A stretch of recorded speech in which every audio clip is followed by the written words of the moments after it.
Hi future doctors, welcome all of you. നമ്മൾ ഇന്ന് successfully revise ചെയ്യാൻ പോകുന്ന chapter biotechnology principles and process ആണ്. മക്കളെല്ലാവരും മക്കളുടെ ഓണം എക്സാമിനൊക്കെ പ്രിപ്പയർ ചെയ്തുകൊണ്ടിരിക്കുകയാണല്ലോ. അപ്പം അതിൽ നമുക്കറിയാം ഒരുപാട് വെയിറ്റേജ് ഉള്ള വളരെയധികം ക്വസ്റ്റ്യൻസ് വരുന്ന ചാപ്റ്റർ ആണ് ബയോടെക്നോളജി. അപ്പം നമുക്കിത് ഏറ്റവും ഇഫക്റ്റീവ് ആയിട്ട് പെട്ടെന്ന് ഒരു ക്വിക്ക് റിവിഷനിലൂടെ കോൺസെപ്റ്റ്സ് ഒക്കെ ഒന്ന് ഓടിച്ച് നോക്കാം. എന്നിട്ട് നമുക്ക് അതിലെ ബേസിസിലുള്ള ക്വസ്റ്റ്യൻസ് പ്രാക്ടീസ് ചെയ്ത് പോവാം. ഓക്കെ, അപ്പോൾ ബയോടെക്നോളജി നിങ്ങൾക്കറിയാം നല്ല വെയിറ്റേജ് ഉള്ള ചാപ്റ്റർ ആണ്. ഈ ഭാഗത്ത് നമ്മൾ പഠിക്കുന്നത് എന്തൊക്കെയാണ്? പ്രിൻസിപ്പിൾസ് ഓഫ് ബയോടെക്നോളജി നമ്മൾ പഠിക്കുന്നത് എന്തൊക്കെയാണ്? ബയോടെക്നോളജിയിലെ പ്രിൻസിപ്പിൾസ്. ബയോടെക്നോളജി എന്ന് പറയുമ്പോൾ തന്നെ നമുക്കറിയാം it is the integration of biology, അതായത് നാച്ചുറൽ സയൻസസ് വിത്ത് ടെക്നോളജി അല്ലേ. അപ്പം ജീൻസിനെ മാറ്റാനും നമുക്ക് ഇഷ്ടമുള്ള റീകോമിനന്റ് DNA കൺസ്ട്രക്ട് ചെയ്യാനും അത് യൂസ് ചെയ്ത് നമ്മൾക്ക് ആവശ്യമുള്ള എൻസൈമുകളെ, പ്രോട്ടീനുകളെ അല്ലെങ്കിൽ വാക്സിൻ ഒക്കെ ഉണ്ടാക്കിയെടുക്കാനൊക്കെ നമ്മൾ യൂസ് ചെയ്യുന്ന ടെക്നിക്സ് ആണ് ബയോടെക്നോളജിയിലുള്ളത്. അപ്പൊ നമ്മൾ ആദ്യം പഠിക്കുക പ്രിൻസിപ്പിൾസ് ഓഫ് ബയോടെക്നോളജി ആണ്. ബയോടെക്നോളജിയുടെ പ്രിൻസിപ്പിൾസിൽ ആദ്യം ബയോടെക്നോളജിയുടെ ഡെഫിനിഷൻ ഉണ്ട്. ഡെഫിനിഷൻ പഠിച്ചിട്ട് നമ്മൾ പ്രിൻസിപ്പിൾസ് ഓഫ് ബയോടെക്നോളജിയിൽ പഠിക്കുന്നത് ഒന്ന് ജനറ്റിക് എഞ്ചിനീയറിംഗ് ആൻഡ് രണ്ടാമത്തേത് ബയോ പ്രോസസ് എഞ്ചിനീയറിംഗ്. പിന്നെ നമ്മൾ പഠിക്കുന്നത് ഇതൊക്കെ ചെയ്യാനായിട്ട് കുറേ ടൂൾസ് ആവശ്യമുണ്ട്. ടൂൾസ് ഇൻ RNA ടെക്നോളജി ആയിട്ടുള്ള നമ്മുടെ റെസ്ട്രിക്ഷൻ എൻസൈംസ്, അതുപോലെ പോളിമറൈസ് എൻസൈംസ്, അതുപോലെ DNA ലൈഗേസസ്, പിന്നെ നമ്മൾ യൂസ് ചെയ്യുന്ന ടൂൾ ആയിട്ടുള്ള ക്ലോണിംഗ് വെക്ടർ അല്ലെ, ഹോസ്റ്റ് സെൽ, ഇതെല്ലാമാണ് നമ്മൾ പഠിക്കുന്നത്. അതിനുശേഷം കോമ്പിറ്റന്റ് ഹോസ്റ്റിനെ കുറിച്ചും ഹോസ്റ്റിലേക്ക് നമ്മൾ എങ്ങനെ ജീൻ ട്രാൻസ്ഫർ ചെയ്യുന്നു എന്നുള്ളതിനെ കുറിച്ചും നമ്മൾ പഠിക്കും. പിന്നെ പ്രോസസ് ഇൻ RNA ടെക്നോളജി, ഇതെല്ലാം യൂസ് ചെയ്ത് നമ്മൾ എങ്ങനെ അതിനെ കൺസ്ട്രക്ട് ചെയ്യുന്നു. അതിനുശേഷം ലാസ്റ്റ് ആയിട്ട് നമ്മൾ പഠിക്കുന്ന ഒരു പ്രോസസ്സാണ് ഡൗൺ സ്ട്രീം പ്രോസസ്സിങ് അല്ലേ. ഡൗൺ സ്ട്രീം പ്രോസസ്സിംഗ് എന്ന് വെച്ചിട്ടുണ്ടെങ്കിൽ നമ്മളുടെ റീകോമിനന്റ് DNA ഒക്കെ കൺസ്ട്രക്ട് ചെയ്ത് അത് ഹോസ്റ്റ് സെല്ലിലൊക്കെ വളർത്തി അതിന്റെ കുറെ കോപ്പീസ് ഉണ്ടാക്കി ഒരു ഇൻഡസ്ട്രിയൽ സ്കെയിലിൽ നമ്മൾ അതിനെ എങ്ങനെ കൊണ്ടുവരുന്നു അല്ലെ, ആ പ്രോസസ്സുകളെയാണ് ഡൗൺ സ്ട്രീം പ്രോസസ്സിംഗ് എന്ന് പറയുന്നത്. ഇത്രയും കാര്യമാണ് നമുക്ക് ഈ ചാപ്റ്ററിൽ ഒന്ന് പഠിക്കാനുള്ളത്.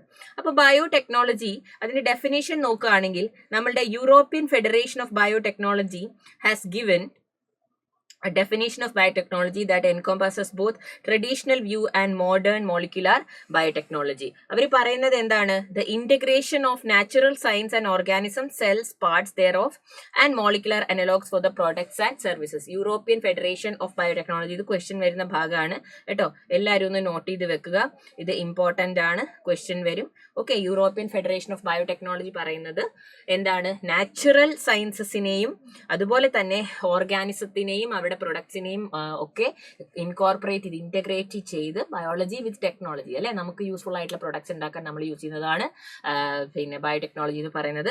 അപ്പം നമ്മുടെ യൂറോപ്യൻ ഫെഡറേഷൻ ഓഫ് ബയോടെക്നോളജി അത് തരുന്നു. അപ്പൊ അതിൽ ഓൾഡ് ബയോടെക്നോളജി എന്ന് ഉദ്ദേശിക്കുന്നത് എന്താണ്? നമ്മുടെ ഫെർമെന്റേഷൻ റിയാക്ഷൻ ഒക്കെയാണ്. അതായത് കേർഡിൽ നിന്നും മിൽക്ക് ഉണ്ടാകുന്ന ലാക്റ്റിക് ആസിഡ് ഫെർമെന്റേഷൻ, അല്ലെങ്കിൽ ആൽക്കഹോൾ ഉണ്ടാക്കുന്ന നമ്മുടെ എഥനോളിക് ഫെർമെന്റേഷൻ അല്ലെ. അപ്പോൾ ഫെർമെന്റേഷൻ എന്ന് പറയുന്ന പ്രോസസ്സും അതൊക്കെ ഓൾഡ് ബയോടെക്നോളജി എന്ന് പറയാം.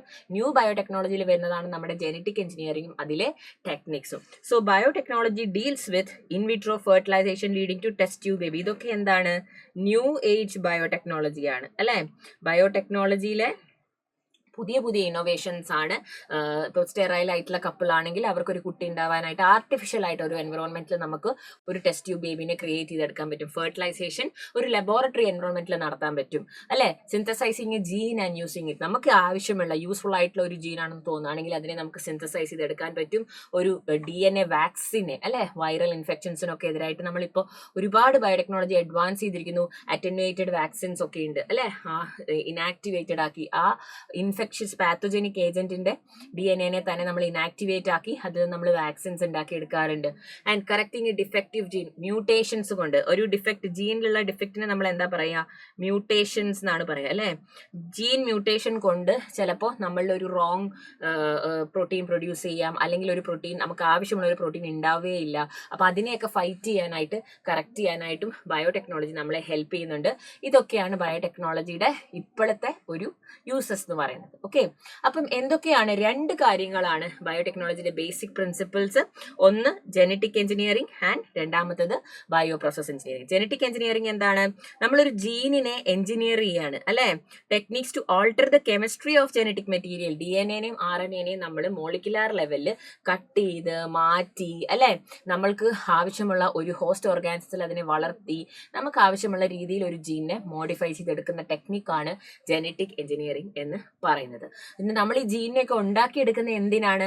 അത് ആളുകൾക്ക് യൂസ്ഫുൾ ആയിട്ടുള്ള എന്തെങ്കിലും ഒരു മരുന്നായിട്ടോ ഒരു വാക്സിൻ ആയിട്ടോ ഒക്കെ നമ്മുടെ മാർക്കറ്റിലേക്ക് വരണം. ആ പ്രോസസ്സാണ് ബയോ പ്രോസസ് എഞ്ചിനീയറിംഗ് അല്ലെങ്കിൽ കെമിക്കൽ എഞ്ചിനീയറിംഗ് എന്നൊക്കെ പറയും അല്ലെ. അതായത് maintenance of A sterile micro contamination free ambience in chemical engineering process to enable the growth of only desired microbes in large quantities for the manufacture of biotechnological products like antibiotics, vaccines, enzymes, etc. നമുക്ക് ഇഷ്ടമുള്ള ഒരു gene of interest ഒരു DNA-നെ എടുത്ത് cut ചെയ്തെടുത്ത് നമ്മൾ അതിനെ ഒരു വെക്ടറിൽ ഇട്ടു, ക്ലോണിങ് വെക്ടറിൽ ഇട്ടു, അതിനെ നമ്മൾ നേരെ നമ്മുടെ ഒരു ബാക്ടീരിയൽ സെല്ലിലേക്ക് ഇട്ട് മൾട്ടിപ്ലൈ ചെയ്ത് കുറേ കോപ്പിയൊക്കെ ഉണ്ടാക്കി. അപ്പൊ അതിനെയൊക്കെ ചെയ്യുമ്പോൾ നമ്മൾ ചെയ്യുന്നത് ഹൈലി ക്ലീൻ ആയിട്ടുള്ള വേറെ കണ്ടാമിനേഷൻ ഒന്നുമില്ലാത്ത നല്ലൊരു ലബോറട്ടറി എൻവറോൺമെന്റിലായിരിക്കണം. എന്ന് നമ്മളതിനെ വളർത്താൻ വലിയ വലിയ അല്ലെ മാർക്കറ്റിലേക്ക് വരികയെന്ന് വെച്ചാൽ ഒരു ആന്റിബയോട്ടിക് ഒക്കെ നമ്മൾ ഇങ്ങനെ ഉണ്ടാക്കിയെടുക്കുക, ഒരു വാക്സിൻ, ഒരു എൻസൈം ഒക്കെ ഉണ്ടാക്കിയെടുക്കുക എന്ന് വെച്ചാൽ അത് ഒരുപാട് ടൈം കൺസ്യൂമിങ് പ്രോസസ്സാണ്. അതുപോലെ ലാർജ് സ്കെയിലിൽ നമുക്ക് ഒറ്റയടിക്ക് ഉണ്ടാക്കണമെങ്കിൽ വലിയ വലിയ ബയോ റിയാക്ടേഴ്സ് ഒക്കെ നമുക്ക് വേണം. അപ്പൊ ഇതൊക്കെ സെറ്റ് ചെയ്യുന്ന ആ ഒരു പ്രോസസ്സിനെയാണ് നമ്മൾ ബയോ പ്രോസസ് എഞ്ചിനീയറിംഗ് എന്ന് പറയുന്നത്. ഇത് രണ്ടും ബയോടെക്നോളജിയിലുണ്ട്. Constructing the recombinant DNA and also multiplying it and marketing it. ഇതെല്ലാം ഇൻവോൾവ് ചെയ്യുന്നതാണ് ബയോടെക്നോളജിയുടെ പ്രിൻസിപ്പിൾസ്. അപ്പൊ അത് നമുക്ക് മനസ്സിലായി. ഇനി റീകോമ്പിനന്റ് DNA എന്ന് വെച്ചാൽ എന്താണ്? നമ്മൾ ആർട്ടിഫിഷ്യലായി ഉണ്ടാക്കിയെടുക്കുന്ന ഒരു DNA, നമുക്ക് ഇഷ്ടമുള്ള ഒരു ഓർഗാനിസത്തിൽ നിന്ന് കട്ട് ചെയ്തെടുത്ത് നമ്മളൊരു ക്ലോണിങ് വെക്ടറിലോട്ട് ഇട്ട് ഉണ്ടാക്കിയെടുക്കുന്ന DNA ആണ് എന്ത്? റീകോമിനന്റ് DNA എന്ന് പറയുന്നത്. ആദ്യത്തെ റീകോമിനന്റ് DNA-നെ എങ്ങനെയാണ് കൺസ്ട്രക്ട് ചെയ്തത്? Emerge from the possibility of linking a gene encoding antibiotic resistance with a native plasmid of Salmonella typhimurium. Salmonella typhi എന്ന് പറയുന്നത് ടൈഫോയിഡ് കോസ് ചെയ്യുന്ന പാത്തജനിക് ബാക്ടീരിയയാണ്. ആ ബാക്ടീരിയയുടെ ഉള്ളിൽ ഒരു പ്ലാസ്മിഡ് ഉണ്ടായിരുന്നു. പ്ലാസ്മിഡ് എന്താണെന്ന് മക്കൾക്ക് അറിയില്ലേ? മോളിക്യുലാർ വെഹിക്കിൾസ് നമ്മൾ പറയും അല്ലെ. സർക്യുലാർ ഡബിൾ സ്ട്രാൻഡഡ് DNA ആണ് പ്ലാസ്മിഡ്സ് എന്ന് പറയുന്നത്. ആ പ്ലാസ്മിഡിലേക്ക് ഇവർ എന്തുകൊണ്ട് ഇട്ടു? ലിങ്കിങ് എ ജീൻ എൻകോഡിങ് ആന്റിബയോട്ടിക്സിനോടുള്ള റെസിസ്റ്റൻസ് കൊടുക്കുന്ന ഒരു ജീന് ഈ പ്ലാസ്മിഡിൽ ഇവർ കൊണ്ടിട്ടു, സാൽമണല്ല ടൈഫീഡ്. ഓക്കെ, അപ്പൊ അതിനെയാണ് നമ്മൾ ഫസ്റ്റത്തെ റീകോമിനന്റ് DNA എന്ന് പറയുന്നത്. ഓക്കെ, അപ്പൊ മക്കൾ അതൊന്ന് ഓർത്തിരിക്കുക. അപ്പൊ പ്ലാസ്മിഡ് എന്ന് പറയുന്ന എല്ലാവർക്കും അറിയാലോ, it is an autonomously replicating circular extra chromosomal DNA. അതായത് ഇതൊരു ബാക്ടീരിയൽ സെല്ലാണെങ്കിൽ ഇതാ ഇവിടെ കാണിച്ചിട്ടുണ്ട്. ഈ DNA-നെ നമ്മൾ പറയുക അതിന്റെ ജനറ്റിക് ഇൻഫർമേഷൻ ക്യാരി ചെയ്യുന്ന ബാക്ടീരിയൽ DNA എന്ന് പറയും. ഈ ബാക്ടീരിയൽ DNA ആണ് എന്ത് ചെയ്യുന്നത്? ഇവരുടെ ജനറ്റിക് ഇൻഫോർമേഷൻ ഒക്കെ ക്യാരി ചെയ്യുന്നത്. അപ്പൊ നമുക്കറിയാം ബാക്ടീരിയയിൽ ജനറ്റിക് മെറ്റീരിയൽ കിടക്കുന്നത് ന്യൂക്ലിയോയിഡ് ആയിട്ടാണ് അല്ലെ. ന്യൂക്ലിയോയിഡ്, അവർക്ക് ന്യൂക്ലിയസ് ഒന്നുമില്ല, പ്രോക്യാരിയോട്ടിക് സെൽ അല്ലേ അല്ലെ. അപ്പൊ നമ്മൾ അതിനെ ന്യൂക്ലിയോയിഡ് എന്ന് പറയും. ഇനി ഒരു ഹയർ എന്താ പറയുക ഇതിലാണെങ്കിൽ, അല്ലെങ്കിൽ നമ്മുടെ യൂക്യാരിയോട്സിലാണെങ്കിൽ, ഒരു യൂക്യാരിയോട്ടിക് സെല്ലിലാണെങ്കിൽ നമ്മൾ അതിനെ ക്രോമോസോമൽ DNA എന്ന് പറയും അല്ലേ. അവർക്ക് ക്രോമസോംസ് ഉണ്ടല്ലോ, ക്രോമോസോമൽ DNA എന്ന് പറയും. ക്രോമസോമൽ DNA എന്ന് പറയും. That carries A genetic material അല്ലെ, ജനറ്റിക് ഇൻഫർമേഷൻ. അതുകൂടാതെ ഇവിടെ സൈറ്റോപ്ലാസത്തിൽ നമ്മൾ നോക്കുമ്പം കുറച്ച് എന്താ പറയുക DNA, ക്രോമസോം അല്ലാത്ത DNA, ക്രോമസോമിന്റെ ഭാഗമല്ലാത്ത DNA ഇങ്ങനെ ഫ്രീ ആയിട്ട് ഇങ്ങനെ നേരിയിരിക്കേണ്ട DNA ആയിരുന്നു, ലീനിയർ ആയിട്ടിരിക്കേണ്ട DNA ആയിരുന്നു. പക്ഷെ അതിങ്ങനെ ഒരു സർക്കുലാർ ഫോമിൽ അല്ലെ, DNA ഇങ്ങനെ ഒരു സർക്കുലാർ ഫോമിൽ മാറിയിട്ടുണ്ടാകും. ഇതിന് നമ്മൾ പറയുന്ന പേരാണ് എക്സ്ട്രാ ക്രോമോസോമൽ, ക്രോമസോമിന്റെ ഭാഗമല്ലാത്ത. പിന്നെ എന്താണ്? സർക്കുലാർ DNA ആണ്. Double stranded DNA. അവർക്ക് വേറൊരു പ്രത്യേകതയുണ്ട്. ഒരു ഓറി സൈറ്റ് എന്ന് പറയുന്ന സ്ഥലമുണ്ട്, അവർക്ക് തന്നെ അവിടുന്ന് റെപ്ലിക്കേറ്റ് ചെയ്ത് കുറെ കോപ്പി ഉണ്ടാക്കാൻ പറ്റും. So they are autonomously replicating അല്ലേ. ഓട്ടോണോമസ്ലി റെപ്ലിക്കേറ്റിംഗ് ആണ്. അവർക്ക് തന്നെ അവരുടെ കുറെ കോപ്പീസ് ഉണ്ടാക്കാൻ പറ്റും. അതായത് ഇതിപ്പോൾ ഇവരുടെ ഓറി സൈറ്റ് ആണെങ്കിൽ ഈ ഓറി സൈറ്റിൽ നിന്നും ഇങ്ങനെ പുതിയൊരു സ്ട്രാൻഡിനെ ഉണ്ടാക്കും, അതിന്റെ കോംപ്ലിമെന്ററി സ്ട്രാൻഡ് ഉണ്ടായി വരും അല്ലേ. എന്നിട്ട് ഇതാ ഇങ്ങനെ അടുത്ത ഒരു പ്ലാസ്മിഡിനെ അവർക്ക് ഫോം ചെയ്യാൻ വേണ്ടി പറ്റും. ഓക്കെ, അത് പ്ലാസ്മിഡ്സിന്റെ പ്രത്യേകതയാണ്. അതുകൊണ്ടാണ് അവരെ നമ്മൾ എന്തിൽ യൂസ് ചെയ്യുന്നത്, ഈ ജനറ്റിക് എഞ്ചിനീയറിംഗിലൊക്കെ യൂസ് ചെയ്യുന്നത്. ഓക്കെ, അപ്പൊ അത് നമ്മൾ പഠിച്ചു. Any alien DNA that is linked with the origin of replication so that this alien piece of DNA can replicate and multiply in itself in the host organism. This can also be called as cloning or making multiple identical copies of any template DNA. അതായത് ഇവിടെ നമ്മൾ ചെയ്യുന്നത്, നമ്മൾക്ക് ഇഷ്ടമുള്ള ഒരു DNA എടുത്തിട്ട് അതിനെ നമ്മൾ ഏലിയൻ DNA എന്ന് പറയും, ഫോറിൻ DNA എന്ന് പറയും, അല്ലെങ്കിൽ DNA ഓഫ് ഇൻട്രസ്റ്റ് എന്ന് പറയും, ജീൻ ഓഫ് ഇൻട്രസ്റ്റ് എന്ന് പറയും. അതിനെ എടുത്തിട്ട് ഒരു പ്ലാസ്മിഡിൽ നമ്മൾ ഇൻകോർപ്പറേറ്റ് ചെയ്യാണ്. എന്നിട്ട് അവിടെ മൾട്ടിപ്ലൈ ചെയ്ത് അതിൻ്റെ കുറേ കോപ്പീസ് ഉണ്ടാക്കുകയാണ് ചെയ്യുന്നത്. അതുകൊണ്ട് നമ്മൾ ഈ പ്രോസസ്സിനെ ജീൻ ക്ലോണിംഗ് എന്ന് പറയും, ജനറ്റിക് എഞ്ചിനീയറിംഗ് എന്ന് പറയും, റീകോമിനന്റ് DNA ടെക്നോളജി എന്നും പറയും. Okay, Sanly Cohen and Herbert Boer ആണ് ഇത് ചെയ്തത് ആദ്യമായിട്ട്. എപ്പോൾ ചെയ്തത്? ഈ ആദ്യമായിട്ടുള്ള റീകോമിനന്റ് DNA ഒക്കെ ഉണ്ടാക്കിയെടുത്തത് ഇൻ ദ ഇയർ 1972. അവരുടെ പേര് ഓർത്തിരിക്കണം. Okay, they isolate antibiotic resistant gene by cutting out a piece of DNA from a plasmid that was responsible for antibiotic resistance. Okay, ഇവരുടെ രണ്ടുപേരുടെയും പേര് ഓർത്തിരിക്കുക, Stanley Cohen and Herbert Boyer. Now നമ്മള് ബയോടെക്നോളജിയിൽ നോക്കുമ്പം ഒരു ഓർഗാനിസത്തിനെ നമുക്ക് ജനറ്റിക്കലി മോഡിഫൈ ചെയ്യാനായിട്ട് 3 സ്റ്റെപ്പുകളാണ് ഉള്ളത്. Identification of DNA with desirable genes, അല്ലെ? നമുക്ക് ആവശ്യമുള്ള ജീൻസ് ഉള്ള ഒരു ഇതിനെ ഐഡന്റിഫൈ ചെയ്യും. ഇപ്പൊ നമ്മുടെ ഗോൾ എന്താണ്? നമുക്കൊരു ബ്ലൂ കളർ ഹ്യൂമൻ ബീങ്ങിനെ ഉണ്ടാക്കണം. അതാണ് നമ്മുടെ ഗോൾ എന്ന് വിചാരിക്കുക. ബ്ലൂ ഹ്യൂമനെ നമുക്ക് ഉണ്ടാക്കണം. ചുമ്മാ ഒരു എക്സാമ്പിൾ മാം പറയാണ്, നീല കളറുള്ള ഒരു മനുഷ്യനെ ഉണ്ടാക്കണം. അപ്പൊ നമുക്ക് ആദ്യമായിട്ട് വേണ്ടത് എന്താണ്? ഒരു ബ്ലൂ ജീൻ വേണം. അപ്പൊ സപ്പോസ് ഒരു ഫ്ലവറിൽ നമ്മൾ എന്ത് കണ്ടു? ഒരു ബ്ലൂ ജീൻ കണ്ടു. ഓക്കെ, അപ്പൊ ആ ബ്ലൂ ജീനെ നമുക്ക് ഈ ഫ്ലവറിന്റെ സെല്ലുകളിൽ നിന്നും കട്ട് ചെയ്തെടുക്കണം ആദ്യം, isn't it? അപ്പൊ അതിനെ കട്ട് ചെയ്യാൻ വേണ്ടിയിട്ട് identification of DNA with desirable genes, നമ്മൾ അതിനെ കട്ട് ചെയ്യാൻ വേണ്ടി യൂസ് ചെയ്യുന്ന ആദ്യത്തെ മോളിക്കുലാർ ടൂളാണ് എന്ത്? റെസ്ട്രിക്ഷൻ എൻസൈം എന്ന് പറയുന്നത്. മോളിക്കുലാർ സിസേഴ്സ് ആണ് അവർ, അല്ലെ? റെസ്ട്രിക്ഷൻ എൻസൈമിനെ ഉപയോഗിച്ച് നമുക്ക് ആവശ്യമുള്ള ചെറിയൊരു DNA നമ്മൾ കട്ട് ചെയ്തെടുക്കും. ഓക്കെ, അതേ റെസ്ട്രിക്ഷൻ എൻസൈം തന്നെ പോയിട്ട് ഇവരെ നമുക്ക് ഈ DNA ഇങ്ങനെ വെറുതെ ഇടാൻ പറ്റൂലല്ലോ. ഒരു പ്ലാസ്മിഡ് വെക്ടർ വേണം നമുക്ക്, അതായത് ഒരു മോളിക്കുലാർ വെഹിക്കിൾ വേണം. ഇതിനെ ഈ ഹോസ്റ്റ് സെല്ലിലേക്കൊക്കെ എത്തിക്കാനായിട്ടുള്ള മോളിക്കുലാർ വെഹിക്കിളാണ് നമ്മുടെ പ്ലാസ്മിഡ് വെക്ടർ എന്ന് പറയുന്നത്.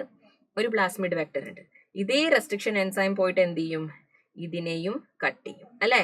ഈ പ്ലാസ്മിഡ് വെക്ടറിനെയും ദാ ഇവിടെ ഇങ്ങനെ കട്ട് ചെയ്ത് ഒരു ഗ്യാപ്പ് ഉണ്ടാക്കുകയാണ് ചെയ്യുന്നത്. അതേ റെസ്ട്രിക്ഷൻ എൻസൈം തന്നെ. ഓക്കെ, വെക്ടറിനെ കട്ട് ചെയ്തു. അപ്പൊ ഈ DNA നമ്മൾ പറയുന്നത് എന്താണ്? നമ്മുടെ ഫോറിൻ DNA, ഏലിയൻ DNA എന്ന് പറയാം.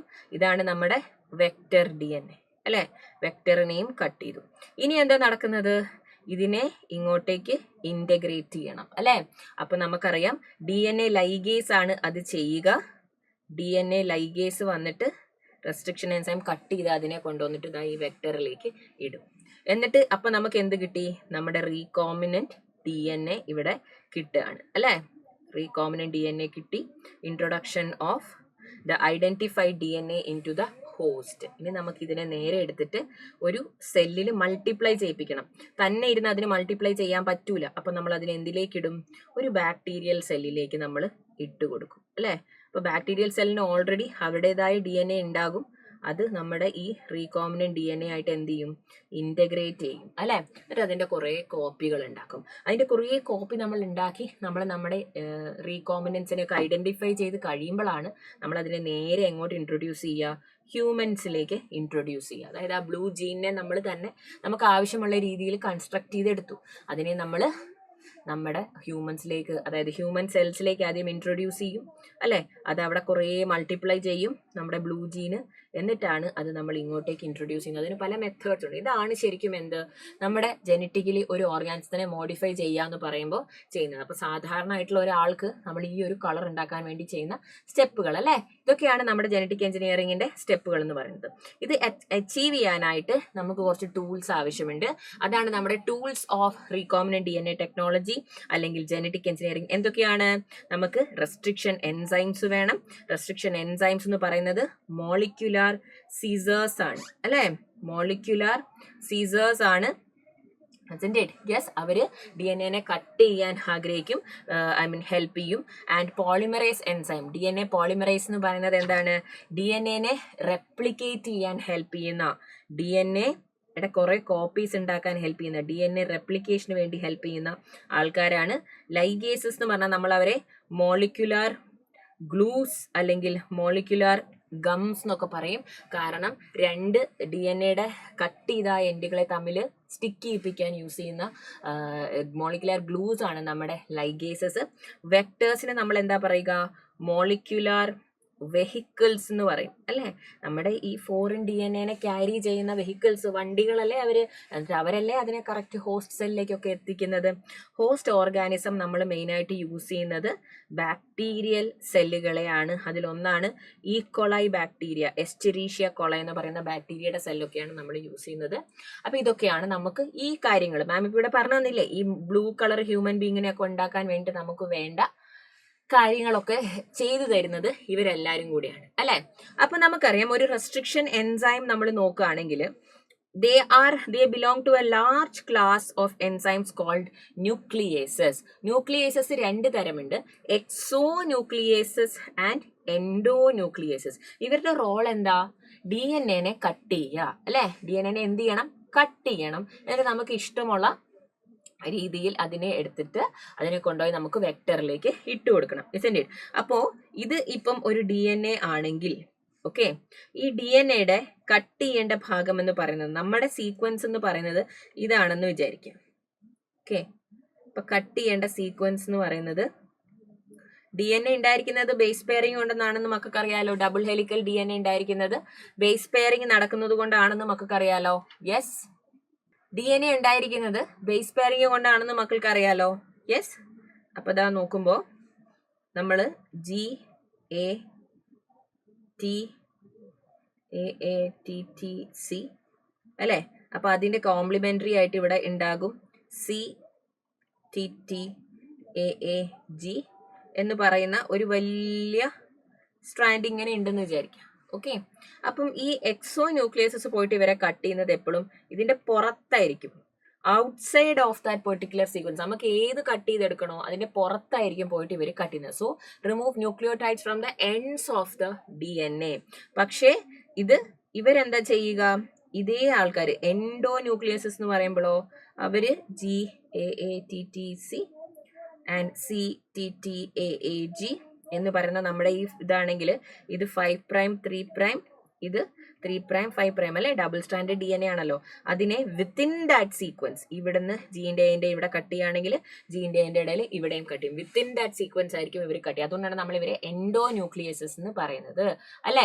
Each restriction endonuclease functions by inspecting the length of DNA sequence അല്ലെ? DNA സീക്വൻസിന്റെ ലെങ്ത് നോക്കിയിട്ടാണ് അവർ ഫങ്ഷൻ ചെയ്യുന്നത്. ഇതൊക്കെ ക്വസ്റ്റ്യൻ വരുന്ന ഭാഗമാണ് കേട്ടോ. This is also important. അപ്പോ റെസ്ട്രിക്ഷൻ എൻസൈംസിന്റെ അങ്ങനെയാണ് ഇവർ കട്ട് ചെയ്യുക. അതുകൊണ്ട് തന്നെ നമ്മൾ ഏറ്റവും കൂടുതൽ ജനറ്റിക് എഞ്ചിനീയറുകൾ ഉപയോഗിക്കുന്നത് എൻഡോ ന്യൂക്ലിയസസിനെയാണ്. അതും ടൈപ്പ് 2 റെസ്ട്രിക്ഷൻ എൻഡോ ന്യൂക്ലിയസസിനെയാണ് നമ്മൾ ഉപയോഗിക്കുക. Each restriction endo nucleus cut ചെയ്യുന്നത് വെറുതെ റാൻഡം ആയിട്ട് പോയി കട്ട് ചെയ്യല്ല, അവർക്ക് ഇഷ്ടമുള്ള ഒരു സീക്വൻസ് ഉണ്ടാകും. അപ്പോൾ ഒരു DNA അവരിങ്ങനെ നോക്കുമ്പോൾ ഒരേപോലെ റീഡ് ചെയ്യാൻ പറ്റുന്ന 5', 3' വായിച്ചാലും 3', 5' വായിച്ചാലും റൈറ്റ് ടു ലെഫ്റ്റ് വായിച്ചാലും ലെഫ്റ്റ് ടു റൈറ്റ് വായിച്ചാലും ഒരേപോലെ റീഡ് ചെയ്യാൻ പറ്റുന്ന ഒരു സ്ട്രാൻഡിനെ മാത്രമേ, ഒരു സീക്വൻസിനെ മാത്രമേ അവർ കട്ട് ചെയ്യുള്ളൂ. അങ്ങനെയുള്ള സീക്വൻസിന് നമ്മൾ പറയുന്ന പേരാണ് പാലിൻഡ്രോമിക് ന്യൂക്ലിയോടൈഡ് സീക്വൻസ്. എന്താണ് പാലിൻഡ്രോമിക് ന്യൂക്ലിയോടൈഡ് സീക്വൻസ്?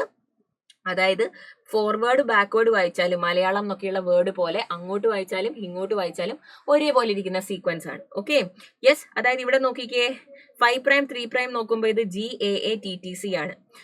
അതുപോലെ ഇവിടുന്ന് 5', 3' നോക്കുമ്പോഴും ഇത് GAATTC ആണ് അല്ലെ? ഒന്ന് മറ്റൊന്നിന്റെ കോംപ്ലിമെന്ററി ആണ്. പക്ഷെ റൈറ്റ് ടു ലെഫ്റ്റ് വായിച്ചാലും ലെഫ്റ്റ് ടു റൈറ്റ് വായിച്ചാലും രണ്ടുപേരും ഒരേപോലെയാണ് റീഡ് ചെയ്യുന്നത്. അപ്പോൾ റെസ്ട്രിക്ഷൻ എൻഡോ ന്യൂക്ലിയസ് ഇവരെ പോയി കട്ട് ചെയ്യുന്നത് ഇങ്ങനെയാണ്. ഇനി റെസ്ട്രിക്ഷൻ എൻഡോ ന്യൂക്ലിയസിന്റെ കട്ടിങ്ങിനെ കുറിച്ച് ഇവിടെ പറഞ്ഞിട്ടുണ്ട്. അതാ നമുക്ക് കാണാൻ പറ്റും. അതായത് റെസ്ട്രിക്ഷൻ എൻസൈംസ് ഈക്കോ R1 എന്ന് പറയുന്ന റെസ്ട്രിക്ഷൻ എൻസൈം, അതിന്റെ പേരെങ്ങനെയാ ഈക്കോ R1 വന്നിട്ടുള്ളതെന്ന് മിസ് ഒന്ന് നിങ്ങൾക്ക് പറഞ്ഞുതരാം. ഈക്കോ കുറേ ടൈപ്പ് ഓഫ് റെസ്ട്രിക്ഷൻ എൻസൈംസ് ഉണ്ട് കേട്ടോ, കുറേ ടൈപ്പ് ഉണ്ട്. അപ്പോൾ ഓരോരുത്തരെയും നെയിം ചെയ്തിരിക്കുന്നത് ഒരു വളരെ സ്പെസിഫിക് ആയിട്ടുള്ള രീതി. അതായത് മാം കുറച്ച് പേരുകൾ പറഞ്ഞുതരാം. BAM, H1. ഓക്കെ, അതുപോലെ തന്നെ എന്താണ് ഹിൻഡ് 2, ഈക്കോ R1. ഇവരൊക്കെ ഡിഫറെന്റ് ടൈപ്സ് ഓഫ് റെസ്ട്രിക്ഷൻ എൻഡോന്യൂക്ലിയസസ് ആണ്. അപ്പൊ നമ്മൾ നോക്കുമ്പോൾ ഈക്കോ R1ന്റെ ഫസ്റ്റ് പേരെന്ന് പറയുന്നത് എന്താണ്? ഇതൊരു ബാക്ടീരിയയിൽ നിന്ന് ഐസൊലേറ്റ് ചെയ്തെടുത്ത റെസ്ട്രിക്ഷൻ എൻസൈം അല്ലേ? അപ്പം ഈ stands for the genus of the bacteria, അതായത് എസ്ചെറീഷ്യ എന്ന് പറയുന്ന ജീനസിൽ നിന്നാണ്, ബാക്ടീരിയയുടെ ജീനസിൽ നിന്നാണ് ഇതിനെ ഇട്ടിരിക്കുന്നത്. രണ്ടാമത്തെ part CO, co stands for the species name. അപ്പൊ അതൊരു കോളിഫോം ബാക്ടീരിയ ആണ്. അപ്പം കോളി, എസ്ചെരീഷ്യ കോളായി എന്ന് പറയുന്ന ബാക്ടീരിയയിൽ നിന്നാണ് നമുക്ക് ഇതിനെ കിട്ടിയത് അല്ലെ. പിന്നെ എന്താണ്? Strain number. ഒരു ബാക്ടീരിയ എന്ന് പറയുന്നത് അതിന് പല ടൈപ്പ് ഓഫ് സ്ട്രെയിൻസ് ഉണ്ടാകും. ഓക്കെ, അപ്പൊ അതിലൊരു ടൈപ്പാണ് R സ്ട്രെയിൻ. അതിന്റെ സ്ട്രെയിനിന്റെ പേരാണ് R. പിന്നെ ഒരേ ലാബിൽ നിന്നും എന്താണ് ഈക്കോ R1 ഉണ്ട്, ഈക്കോ R2 ഉണ്ട്, ഈക്കോ R തന്നെ പല ടൈപ്പ് ഓഫ് റെസ്ട്രിക്ഷൻ എൻസൈം നമുക്ക് കിട്ടിയിട്ടുണ്ടാവും. So Roman number 1 represents the order in which the enzyme they are isolated from that strain of bacteria. അപ്പോൾ ഈക്കോ R1 ഉണ്ടാകും, ഈക്കോ R2 ഉണ്ടാകും അല്ലെ. അതുപോലെ തന്നെ ഈക്കോ RY13 ഉണ്ട്. അങ്ങനെ കുറേ ടൈപ്പ് ഓഫ് റെസ്ട്രിക്ഷൻ എൻസൈംസ് നമുക്ക് ഉണ്ട്. I hope this is clear. Restriction എൻസൈമിന്റെ നെയിമിങ് മക്കൾക്ക് എല്ലാവർക്കും അറിയാലോ. അപ്പം നമ്മളിപ്പം ബാം H1 നോക്കുകയാണെങ്കിൽ ഓക്കെ, ബാസിലസ് ആണ് അതിന്റെ genus name. AM stands for amyloliquefaciens അല്ലെ, അതിന്റെ species name liquefaciens. And H is their strain and 1 is the order in which they were discovered. Okay, Bacillus amyloliquefaciens പറയുന്ന ബാക്ടീരിയയിൽ നിന്നാണ് അവരെ കണ്ടുപിടിച്ചത്. അതുപോലെ Hind 2, HIND. H stands for Haemophilus, IND stands for IN stands for influenza, D for the strain. അങ്ങനെയാണ് നമ്മൾ ഓരോരുത്തരെയും name ചെയ്തിരിക്കുന്നത് കേട്ടോ. I hope this is clear. അപ്പം eco R1 cuts the DNA okay between the bases G and A. ഇവിടെ നോക്കിക്കേ, ഇവരുടെ restriction digestion ആണ് കാണിച്ചിരിക്കുന്നത്. ഈ റെസ്ട്രിക്ഷൻ എൻസൈം പോയിട്ട് DNA കട്ട് ചെയ്യുന്ന പ്രോസസ്സിന് നമ്മൾ പറയുന്ന പേരാണ് restriction digestion. I hope this is clear to all of you. അപ്പൊ ഇതാണ് രണ്ടുപേരെയും കട്ട് ചെയ്യണം അല്ലെ. അതായത് ഞാൻ പറഞ്ഞു, ഒരു റെസ്ട്രിക്ഷൻ എൻസൈമിന് കട്ട് ചെയ്യാൻ ഒരു സ്പെസിഫിക് സീക്വൻസ് ഉണ്ട്. ആ സീക്വൻസിന് പറയുന്ന പേരാണ് എന്ത്? റെസ്ട്രിക്ഷൻ എൻസൈം കട്ട് ചെയ്യുന്ന ദ സീക്വൻസ്. ഇവിടെയും വെക്ടറിലും കട്ട് ചെയ്യണം, നമ്മുടെ DNA ഓഫ് ഇൻട്രസ്റ്റിലും കട്ട് ചെയ്യണം അല്ലെ. The sequence which restriction enzyme cuts, നമ്മൾ അതിന് പറയുന്നതാണ് റെക്കോഗ്നീഷൻ സീക്വൻസ്. എന്താ പറയുക? റെക്കോഗ്നീഷൻ സീക്വൻസ്. അതൊരു പാലിൻഡ്രോം ആയിരിക്കും. അവർക്ക് അറിയുന്ന ഒരു സീക്വൻസ് മാത്രമേ അവർ കട്ട് ചെയ്യുകയുള്ളൂ അല്ലെ. അപ്പൊ വെക്ടറിലും അവർ ഏതാ കട്ട് ചെയ്യുന്നത്? സെയിം ആണ് കട്ട് ചെയ്യുക. GAATTC കട്ട് ചെയ്തു, ഇവിടെയും GAATTC കട്ട് ചെയ്തു. അതും ബിറ്റ്വീൻ G ആൻഡ് A. രണ്ട് സ്ഥലത്തും ജിന്റെയും എൻ്റെയും ഇടയ്ക്കാണ് ഇവർ പോയി കട്ട് ചെയ്യുന്നത്. അങ്ങനെ ആക്കുമ്പോ ഈ ജിന്റെ എന്റെ ഇടയിൽ കട്ട് ചെയ്തപ്പം ഇവിടുന്ന് ഇത്രയും പേര് പോയി, AATTC പോയി, ഇവിടുന്നും AATTC പോയി. അപ്പം അതായത് CTTAA പോയി. അപ്പൊ രണ്ടും സ്റ്റിക്കി എൻസ് ഇവിടെ ലീവ് ചെയ്തു. അതായത് ഇനി വെക്ടറിലും കോംപ്ലിമെന്ററി ആയിട്ട് കുറച്ച് പേര് കിടക്കുന്നുണ്ട്. വെക്ടറിൽ ഒരു ഭാഗം ഇങ്ങനെ സ്റ്റിക്കി ആയിട്ട് ഇങ്ങനെ ഹാങ് ചെയ്ത് കിടക്കുന്നുണ്ട്. അതിന്റെ കോംപ്ലിമെന്ററി ആണ് നമ്മുടെ ഫോറിൻ DNA ഇരിക്കുന്നത്. അതുകൊണ്ട് ഇവരെ ഈസി ആയിട്ട് നമുക്ക് ഒട്ടിക്കാൻ പറ്റും, ജോയിൻ ചെയ്യിക്കാൻ പറ്റും. അപ്പൊ DNA ലൈഗേസ് വന്ന് അവരെ ജോയിൻ ചെയ്യിപ്പിക്കും. ഓക്കെ, അപ്പൊ അങ്ങനെയാണ് കട്ട് ചെയ്യുന്നത്. കണ്ടോ, നമ്മളപ്പം ഫോറിൻ DNA റെസ്ട്രിക്ഷൻ ഡൈജഷൻ ചെയ്തു. ഒരേ പോയിന്റിലാണ് രണ്ട് സ്ഥലത്തും കട്ട് ചെയ്യുന്നത്. ഇവിടെ ഈക്കോ R1 ആണ് കട്ട് ചെയ്യുന്നതെങ്കിൽ അല്ലെ, ഇവിടെ ഈക്കോ R1 ആണ് കട്ട് ചെയ്യുന്നതെങ്കിൽ ഇവിടെയും ഈക്കോ R1 തന്നെയായിരിക്കും കട്ട് ചെയ്യുന്നത്. അതുപോലെ തന്നെ അവര് ഒരേ സീക്വൻസ് ആയിരിക്കും രണ്ട് സ്ഥലത്തും കട്ട് ചെയ്യുന്നത്. എന്നിട്ട് ലൈഗേസസ് കൊണ്ടുവന്നിട്ട് അതിനെ എവിടെ ഇടും? ഇതിൽ കൊണ്ടുവന്ന് ഇന്റഗ്രേറ്റ് ചെയ്തിടും. എന്നിട്ട് നമ്മൾ അതിനെ ഹോസ്റ്റ് സെല്ലിലേക്ക് ഇട്ട് കൊടുക്കും. ഹോസ്റ്റ് സെല്ലിൽ, അതായത് ബാക്ടീരിയൽ സെല്ലിൽ നമ്മുടെ റീകോമിനന്റ് DNA മൾട്ടിപ്ലൈ ചെയ്ത് അല്ലെ, ഇങ്ങനെ ഇന്റഗ്രേറ്റ് ചെയ്ത് കഴിയുമ്പോൾ നമുക്ക് കിട്ടുന്ന DNA ആണ് നമ്മൾ rDNA അല്ലെങ്കിൽ റീകോമ്പിനന്റ് DNA എന്ന് പറയുന്നത്. I hope this is clear to everybody. Okay, അപ്പൊ നമുക്ക് നമ്മുടെ റീകോമിനന്റ് DNA കിട്ടി. നമ്മൾ ഹോസ്റ്റ് സെല്ലിലേക്ക് ഇടുന്നതിന് മുമ്പ് നമുക്ക് മനസ്സിലാക്കണം, അതായത് ഈവൻ നമ്മുടെ പ്ലാസ്മിഡ് വെക്ടറിലേക്ക് ഇടുന്നതിന് മുമ്പ്, വെക്ടറിലേക്ക് ഇന്റഗ്രേറ്റ് ചെയ്യുന്നതിന് മുമ്പ് നമുക്ക് മനസ്സിലാക്കണം, നമുക്ക് കിട്ടിയ നമ്മുടെ DNA സ്ട്രാൻഡ്സ് കറക്റ്റ് ആണോ, നമുക്ക് ആവശ്യമുള്ള അത്രയും DNA ഫോറിൻ DNA നമുക്ക് കിട്ടിയിട്ടുണ്ടോ, കറക്റ്റ് വലിപ്പത്തിലാണോ ഉള്ളതെന്നൊക്കെ നമുക്കത് മനസ്സിലാക്കണം അല്ലെ. അതിനുവേണ്ടി നമ്മൾ ചെയ്യുന്ന ഒരു മെത്തേഡാണ് separation and isolation of DNA ഫ്രാഗ്മെന്റ്സിന് ചെയ്യുന്ന മെത്തേഡാണ് gel electrophoresis. Okay, fragments can be separated by a technique known as gel electrophoresis. അതിന് കോമൺ ആയിട്ട് നമ്മൾ യൂസ് ചെയ്യുന്ന ജെല്ലാണ് അഗാറോസ് ജെൽ. ഓക്കെ, ഇവിടെ നമ്മൾ എന്താ ചെയ്യുക, ഇവിടെ ഒരു അഗാറോസ് ജെല്ലുണ്ട്. DNA ഫ്രാഗ്മെന്റ്സിന് നെഗറ്റീവ് ചാർജ് ആണ്, DNAക്ക് എന്ത് ചാർജ് ആണ്, നെഗറ്റീവ് ചാർജ് ആണ്. അപ്പൊ ദാ ഇവിടെ ഒരു ആനോഡും കാത്തോഡും ഒക്കെ കണക്ട് ചെയ്തിട്ടുണ്ടാവും അല്ലെ. അപ്പം ഇവിടെ പോസിറ്റീവ് ചാർജും ഈ എൻഡിൽ നെഗറ്റീവ് ചാർജും ആയിരിക്കും. നമ്മുടെ ഈ നെഗറ്റീവ്ലി ചാർജ് ആയിട്ടുള്ള DNA നമ്മൾ ഈ അഗാറോ സെല്ലിലേക്ക് ഇട്ട് കൊടുക്കുമ്പോൾ ഇവർക്ക് നെഗറ്റീവ് ചാർജ് അല്ലേ. അപ്പൊ നെഗറ്റീവ്ലി ചാർജ് ആയിട്ടുള്ള നമ്മുടെ DNA നേരെ പോസിറ്റീവ് എൻഡിലേക്കല്ലേ മൂവ് ചെയ്യാൻ ശ്രമിക്കുക. ഓപ്പോസിറ്റ് ചാർജസ് അട്രാക്ട് ചെയ്യും, like charges repel, unlike charges attract അല്ലെ.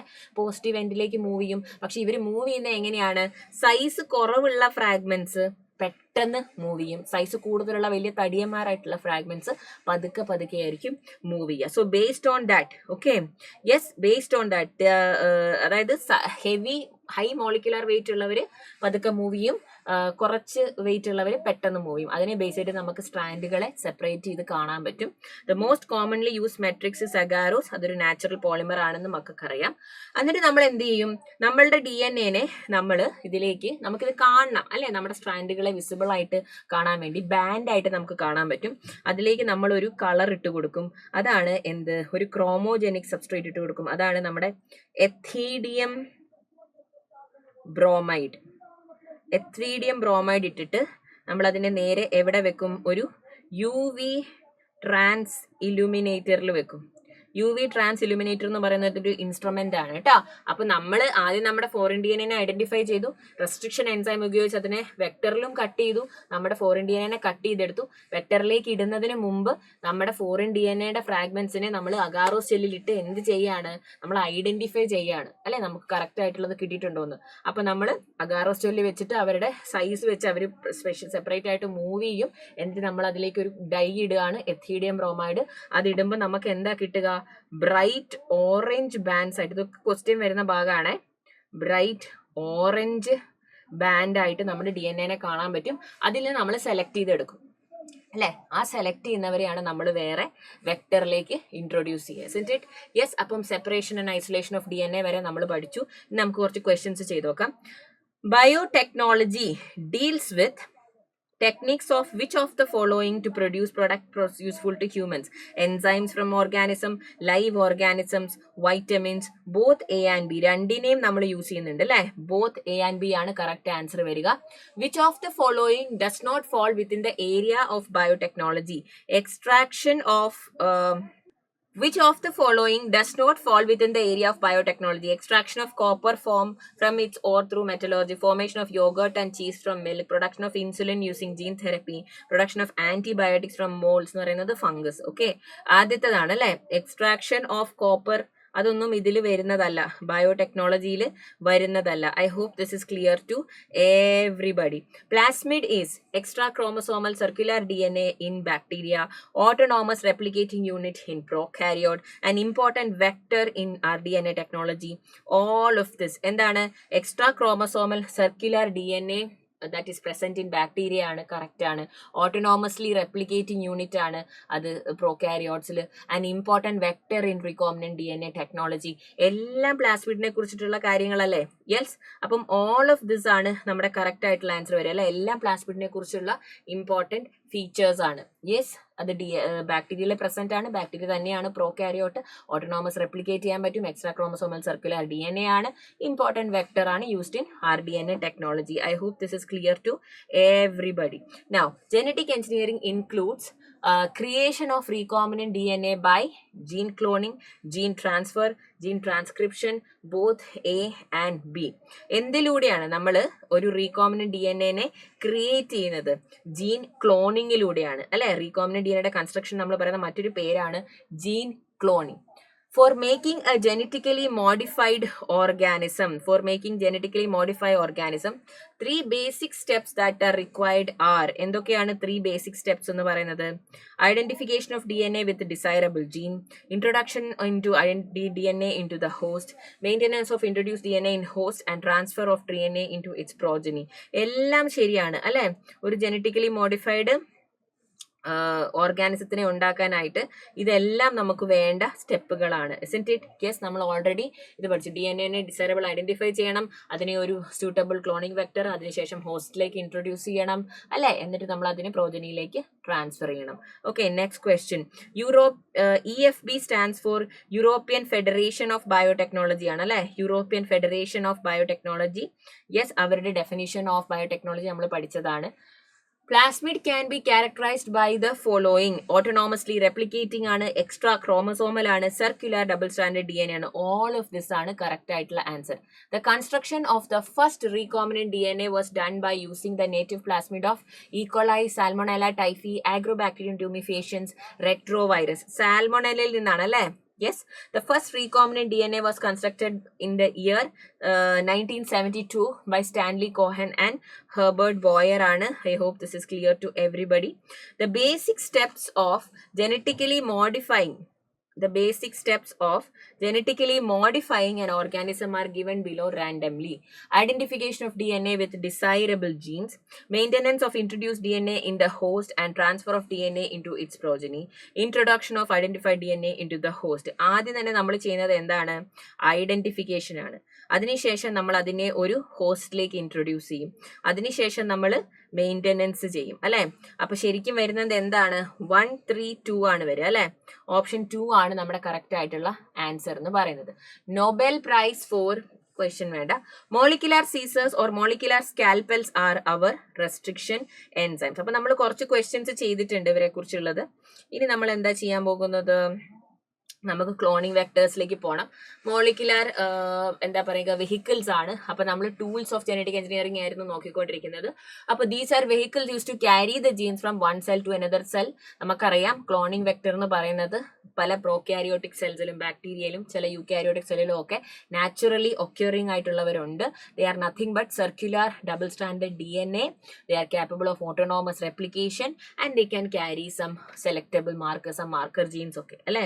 സോ ബാക്ടീരിയോഫാജസിനെയും മോളിക്കുലാർ വെഹിക്കിൾസ് ആയിട്ട് യൂസ് ചെയ്യാറുണ്ട്. ബിക്കോസ് ബാക്ടീരിയോഫാജസ് എന്ന് പറഞ്ഞാൽ എന്താ? Virus that is infecting bacteria. അവരുടെ പ്രത്യേകത, അവർക്കൊരു പ്രോട്ടീൻ കോട്ട് ഉണ്ടാകും അല്ലെ. ഇങ്ങനെ ഒരു പ്രോട്ടീൻ കോട്ട് ഉണ്ടാകും, അതിന്റെ ഉള്ളിൽ അവരുടെ ജനറ്റിക് മെറ്റീരിയൽ ഉണ്ടാകും. സോ ഈസി ആയിട്ട് അവർക്ക് ബാക്ടീരിയൽ സെൽസിലേക്ക് DNA ട്രാൻസ്ഫർ ചെയ്യാൻ വേണ്ടി പറ്റും. ഓക്കെ, എന്തുകൊണ്ടാ? അവർക്ക് ഹൈ കോപ്പി നമ്പർ ആണ്. Some plasmid may have only 1 or 2 copies per cell, but whereas some will have 15 to 100 copies per cell. അതൊക്കെ കൊണ്ട് നമ്മൾ ബാക്ടീരിയോഫാജസിനെ ക്ലോണിംഗ് വെക്ടേഴ്സ് ആയിട്ട് യൂസ് ചെയ്യാറുണ്ട്. മെയിൻ ആയിട്ട് ഇങ്ങനെയാണ് ചെയ്യുന്നത്. നമ്മുടെ DNA ഫ്രാഗ്മെന്റ് അല്ലെങ്കിൽ ഫോറിൻ DNA നമ്മൾ സെലക്ട് ചെയ്ത ശേഷം, സെപ്പറേറ്റ് ചെയ്ത് സെലക്ട് ചെയ്ത ശേഷം നമ്മൾ അതിനെ നമ്മുടെ വെക്ടറിലേക്ക് ഇൻട്രൊഡ്യൂസ് ചെയ്യാണ് ചെയ്യുന്നത്. അപ്പോൾ കിട്ടുന്നതാണ് നമ്മുടെ റീകോമ്പിനന്റ് DNA. പ്ലാസ്മിഡ് എന്ന് പറയുന്നത് സർക്കുലർ ഡബിൾ സ്റ്റാൻഡേർഡ് DNA അല്ലേ. അതിലേക്ക് നമ്മുടെ ഫോറിൻ DNA ഇടുമ്പോൾ നമുക്ക് കിട്ടുന്നത് നമ്മുടെ റീകോമ്പിനന്റ് DNA. ഓക്കെ, അപ്പോ ഒരു പ്ലാസ്മിഡ് വെക്ടറിന്, ഒരു ക്ലോണിംഗ് വെക്ടറിന് നമ്മൾ യൂസ് ചെയ്യുമ്പം അതിന് കുറച്ച് ക്യാരക്ടറിസ്റ്റിക് ഫീച്ചേഴ്സ് വേണം അല്ലെ. എന്നാൽ മാത്രമേ ക്ലോണിങ് ഭയങ്കര ഈസി ആവുള്ളൂ. ഒരു ഒറിജിൻ ഓഫ് റെപ്ലിക്കേഷൻ വേണം. അതായത് അവർ ഓട്ടോണോമസ് റെപ്ലിക്കേഷൻ തുടങ്ങുന്ന സ്ഥലമാണ് ഒറിജിൻ ഓഫ് റെപ്ലിക്കേഷൻ എന്ന് പറയുന്നത്. ഒരു സെലക്റ്റബിൾ മാർക്കർ വേണം. മാർക്കർ ജീൻ എന്ന് പറയുന്നത് അവർക്ക് ആന്റിബയോട്ടിക് റെസിസ്റ്റൻസ് കൊടുക്കും. ഇപ്പൊ നമ്മൾ നോക്കുകയാണെങ്കിൽ ആംപിസിലിൻ റെസിസ്റ്റന്റ്, ടെട്രാസൈക്ലിൻ റെസിസ്റ്റന്റ്, അങ്ങനെ ആന്റിബയോട്ടിക്സിനെ ഫൈറ്റ് ചെയ്യാനുള്ള റെസിസ്റ്റൻസ് കൊടുക്കുന്ന മാർക്കർ ജീൻസ് ഉണ്ട്. അപ്പൊ നമ്മുടെ റീകോമിനന്റ് സെൽസിനെ സെലക്ട് ചെയ്യാൻ വേണ്ടി നമുക്ക് ഈ ജീൻസിനെ ഉപയോഗിക്കാം. പിന്നെ ക്ലോണിംഗ് സൈറ്റ്സ് എന്ന് പറഞ്ഞാൽ ഒന്നുമില്ല, റെക്കോഗ്നീഷൻ സീക്വൻസസ് ആണ് അല്ലെ. റെക്കോഗ്നീഷൻ സീക്വൻസസ് ഫോർ റെസ്ട്രിക്ഷൻ എൻസൈംസ്. കാരണം വെക്ടറിനെ ഫോറിൻ DNA ഏത് റെസ്ട്രിക്ഷൻ എൻസൈം കട്ട് ചെയ്തോ അതേ സാധനം തന്നെയാണ് ഇവിടെയും വന്ന് കട്ട് ചെയ്യുക അല്ലെ. അപ്പൊ അതിനുള്ള റെക്കോഗ്നീഷൻ സീക്വൻസ് ഇവർക്ക് വേണം, ഉണ്ടെങ്കിൽ മാത്രമേ ഇവിടെ കട്ടിങ് നടത്തുള്ളൂ.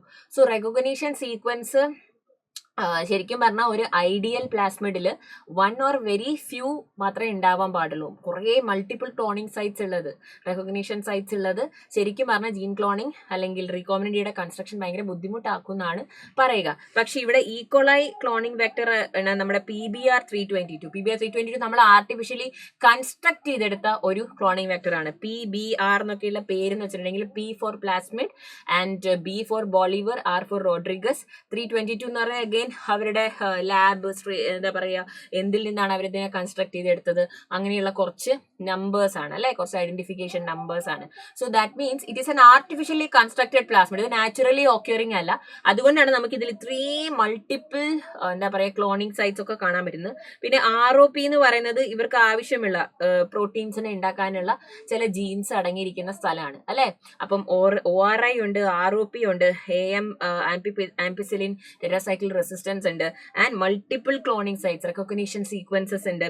ഇവിടെ എവിടെ വേണമെങ്കിലും കൊണ്ടുവന്ന് എന്തിടാം, നമ്മുടെ ഫോറിൻ DNA കൊണ്ടുവന്നിടാം അല്ലെ. അപ്പൊ നമ്മൾക്കറിയാം ഒറിജിൻ ഓഫ് റെപ്ലിക്കേഷൻ എന്താണെന്ന് മാം പറഞ്ഞു തന്നു. ഇവിടെ റെപ്ലിക്കേഷൻ സ്റ്റാർട്ട് ചെയ്യുന്ന സ്ഥലത്തിനെയാണ് നമ്മൾ ഒറിജിൻ ഓഫ് റെപ്ലിക്കേഷൻ എന്ന് പറയുന്നത്. പിന്നെയുള്ളതാണ് selectable marker. They are genes that are use to identify a foreign gene is introduce into the host organism.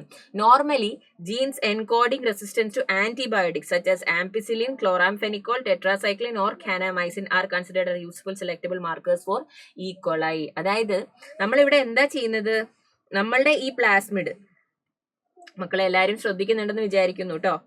നമ്മുടെ ഈ പ്ലാസ്മിഡ് നമ്മുടെ ഇപ്പം സർക്കുലർ DNA ആണ് അല്ലെ. ഇതിലേക്ക് നമ്മൾ കൊണ്ടുവന്ന് നമ്മുടെ ഫോറിൻ DNA ഇടാൻ പോവാണ്. ഫോറിൻ DNA ഇവിടെ ഇന്റഗ്രേറ്റ് ചെയ്ത് കഴിയുമ്പോൾ, ഓക്കെ, സോ ബേസിക്കലി ഇതിനെ ഇന്റഗ്രേറ്റ് ചെയ്യുന്നതിന് മുമ്പ് ഇതിൽ ഞാൻ പറഞ്ഞു മാർക്കർ ജീൻസ് ഉണ്ടാകും. അപ്പൊ മാർക്കർ ജീൻസ്, ആദ്യത്തെ ഒരു മാർക്കർ ജീൻസ് ആണ് ഇവർക്ക് ആംപിസിലിൻ റെസിസ്റ്റൻസ് കൊടുക്കുന്നത്, ഒന്ന് ടെട്രാസൈക്ലിൻ റെസിസ്റ്റൻസും കൊടുക്കുന്നു. അപ്പൊ ഇവർ ഇവിടെ കൊണ്ടുവന്ന് ഫോറിൻ DNA ഇടുമ്പോ, ഫോറിൻ DNA ഇടുന്നതിന്റെ ഇവിടെ കട്ട് ചെയ്ത റെസ്ട്രിക്ഷൻ എൻസൈം EcoR1 ആണെന്ന് വിചാരിക്കാം. അതിന്റെ ക്ലോണിംഗ് സൈറ്റ് കിടക്കുന്നത് ഇവിടെയാണെന്ന് വിചാരിക്കുക, EcoR1ന്റെ. അപ്പൊ നമ്മള് ഈ പ്ലാസ്മിഡിൽ കൊണ്ടുപോയിട്ട് നമ്മുടെ DNA ഇടുന്നത് എവിടെയായിരിക്കും, ഫോറിൻ DNA ഇടുന്നത് എവിടെയായിരിക്കും, EcoR1ന്റെ ക്ലോണിംഗ് സൈറ്റിലല്ലേ ഇടാൻ പറ്റുള്ളൂ. ഇവിടെ ആംപിസിലിൻ റെസിസ്റ്റൻസ് അല്ലേ, ഇവിടെ ആംപിസിലിൻ റെസിസ്റ്റൻസ്, ഇവിടെ ടെട്രാസൈക്ലിൻ റെസിസ്റ്റൻസ്. അപ്പം ഇവിടെ എന്താ സംഭവിക്കുന്നത്, നമ്മുടെ ഫോറിൻ DNAയുടെ ഇത് ഇവിടെയാണ് ഉള്ളത് അല്ലെ. അതിനെ കട്ട് ചെയ്ത റെസ്ട്രിക്ഷൻ എൻസൈമിന്റെ ക്ലോണിങ്ങിന്റെ ഇത് ക്ലോണിക് സൈറ്റ് ഇവിടെയാണ്. ഇത് ആംപിസിലിൻ റെസിസ്റ്റൻസ്, ഇത് ടെട്രാസൈക്ലിൻ റെസിസ്റ്റൻസ് ഇവർക്ക് കൊടുക്കുന്നു. അതുകൊണ്ട് തന്നെ ഫോറിൻ DNA കൊണ്ടിടുന്നതും ഇവിടെയായിരിക്കും അല്ലെ. ഇത് അതിനെ ഇവിടെ ഇന്റഗ്രേറ്റ് ചെയ്ത് കഴിഞ്ഞു. ഇതാണ് നമ്മുടെ ഫോറിൻ DNA. അപ്പൊ എന്ത് പറ്റും, ഈ ടെട്രാസൈക്ലിൻ റെസിസ്റ്റൻസ് ജീൻ ഇനാക്ടിവേറ്റ് ആയി പോകും. അതിന് പിന്നെ ട്രാൻസ്ക്രൈബ് ചെയ്യാൻ പറ്റില്ല, അതായത് അതിന് എക്സ്പ്രസ്ഡ് ആവാൻ പറ്റൂല. സോ ദാറ്റ് മീൻസ് എന്ത് പറ്റും, ടെട്രാസൈക്ലിൻ റെസിസ്റ്റൻസ് ഗെറ്റ്സ് ഇനാക്ടിവേറ്റഡ്. ഈ പ്ലാസ്മിഡ് ഇനി ഈ ബാക്ടീരിയയിൽ ഇട്ട് കഴിഞ്ഞ്, നമ്മൾ ഇതിനെ ഒരു ബാക്ടീരിയൽ സെല്ലിലേക്ക് ഇട്ട് കഴിഞ്ഞ് ആ ബാക്ടീരിയനെ നമ്മൾ ടെട്രാസൈക്ലിനുള്ള ഇതിൽ വളർത്തിയിട്ടുണ്ടെങ്കിൽ ഓക്കെ, അത് ചത്തുപോകും. ബിക്കോസ് ആ സെല്ലിന് സർവൈവ് ചെയ്യാൻ പറ്റില്ല, കാരണം അവർക്ക് ടെട്രാസൈക്ലിൻ റെസിസ്റ്റൻസ് ഇല്ല. വേറാസ് ആംപിസിലിൻ ഉള്ള മീഡിയത്തിൽ വളർത്തിയിട്ടുണ്ടെങ്കിൽ അവർ വളരും. ബിക്കോസ് അവർക്ക് ആംപിസിലിൻ ആന്റിബയോട്ടിക്കിനെ ഫൈറ്റ് ചെയ്യാനുള്ള റെസിസ്റ്റൻസ് ഉണ്ട് അല്ലേ. യെസ്, അപ്പൊ ഇതാ ഇങ്ങനെയാണ് സെലക്ടബിൾ മാർക്കർ ഉണ്ടാകുക. ഇതാണ് നമ്മുടെ ജീൻ ഓഫ് ഇൻട്രസ്റ്റ്. അപ്പൊ ചില സ്ഥലങ്ങളിൽ മാത്രം എന്ത് പറ്റും, അതേ സ്ഥലത്ത് തന്നെ കൊണ്ടിടുന്നത് കൊണ്ട് ആ ജീൻ ഇനാക്ടിവേറ്റഡ് ആയി പോകാനുള്ള സാധ്യത ഉണ്ട്. ക്ലോണിംഗ് സൈറ്റ് എന്ന് വെച്ചിട്ടുണ്ടെങ്കിൽ എന്താ, in order to link the foreign DNA the vector needs a single recognition site for commonly used restriction enzymes. കുറേ ക്ലോണിംഗ് സൈറ്റ്സ് ഉള്ളത് ഞാൻ പറഞ്ഞില്ലേ, ഇതിനെ ഡിഫിക്കൽട്ട് ആക്കും. അപ്പൊ നമ്മൾ കോമൺ ആയിട്ട് യൂസ് ചെയ്യുന്ന ചില വെക്ടേഴ്സിന്റെ കാര്യമാണ്. അപ്പൊ എന്താണ് വെക്ടർ, പ്ലാസ്മിഡ് വെക്ടർ എന്ന് മനസ്സിലായി, അതിന്റെ പ്രത്യേകതകൾ മനസ്സിലായി, എന്തുകൊണ്ടാണ് അതിന് ഇത്രയ്ക്കും ജനറ്റിക് എഞ്ചിനീയറിംഗിൽ യൂസ് ചെയ്യുന്നത് നമുക്ക് മനസ്സിലായി. നമ്മൾ കോമൺ ആയിട്ട് യൂസ് ചെയ്യുന്ന ഒരു നാച്ചുറലി ഒക്യൂറിംഗ് പ്ലാസ്മിഡ് വെക്ടർ നമുക്ക് കിട്ടിയത് അഗ്രോബാക്ടീരിയം ട്യൂമിഫേഷ്യസ് എന്ന് പറയുന്ന ബാക്ടീരിയയിൽ നിന്നാണ്. അഗ്രോബാക്ടീരിയം ട്യൂമിഫേഷ്യൻസ് ഈ ട്യൂമർ ഡിസീസ് പ്ലാന്റ്സിൽ കോസ് ചെയ്യുന്ന ഒരു പാത്തജൻ ആണ്. അപ്പോൾ എന്തുകൊണ്ടാണ് ഇവർ ട്യൂമർ കോസ് ചെയ്യുന്നതിനെ കൊണ്ട് റിസർച്ച് ചെയ്തപ്പോൾ മനസ്സിലായി, ഈ അഗ്രോബാക്ടീരിയം സെല്ലുകളുടെ ഉള്ളിൽ ഒരു പ്ലാസ്മിഡ് ഉണ്ട്, അത് TI പ്ലാസിഡ് എന്ന് പറയും.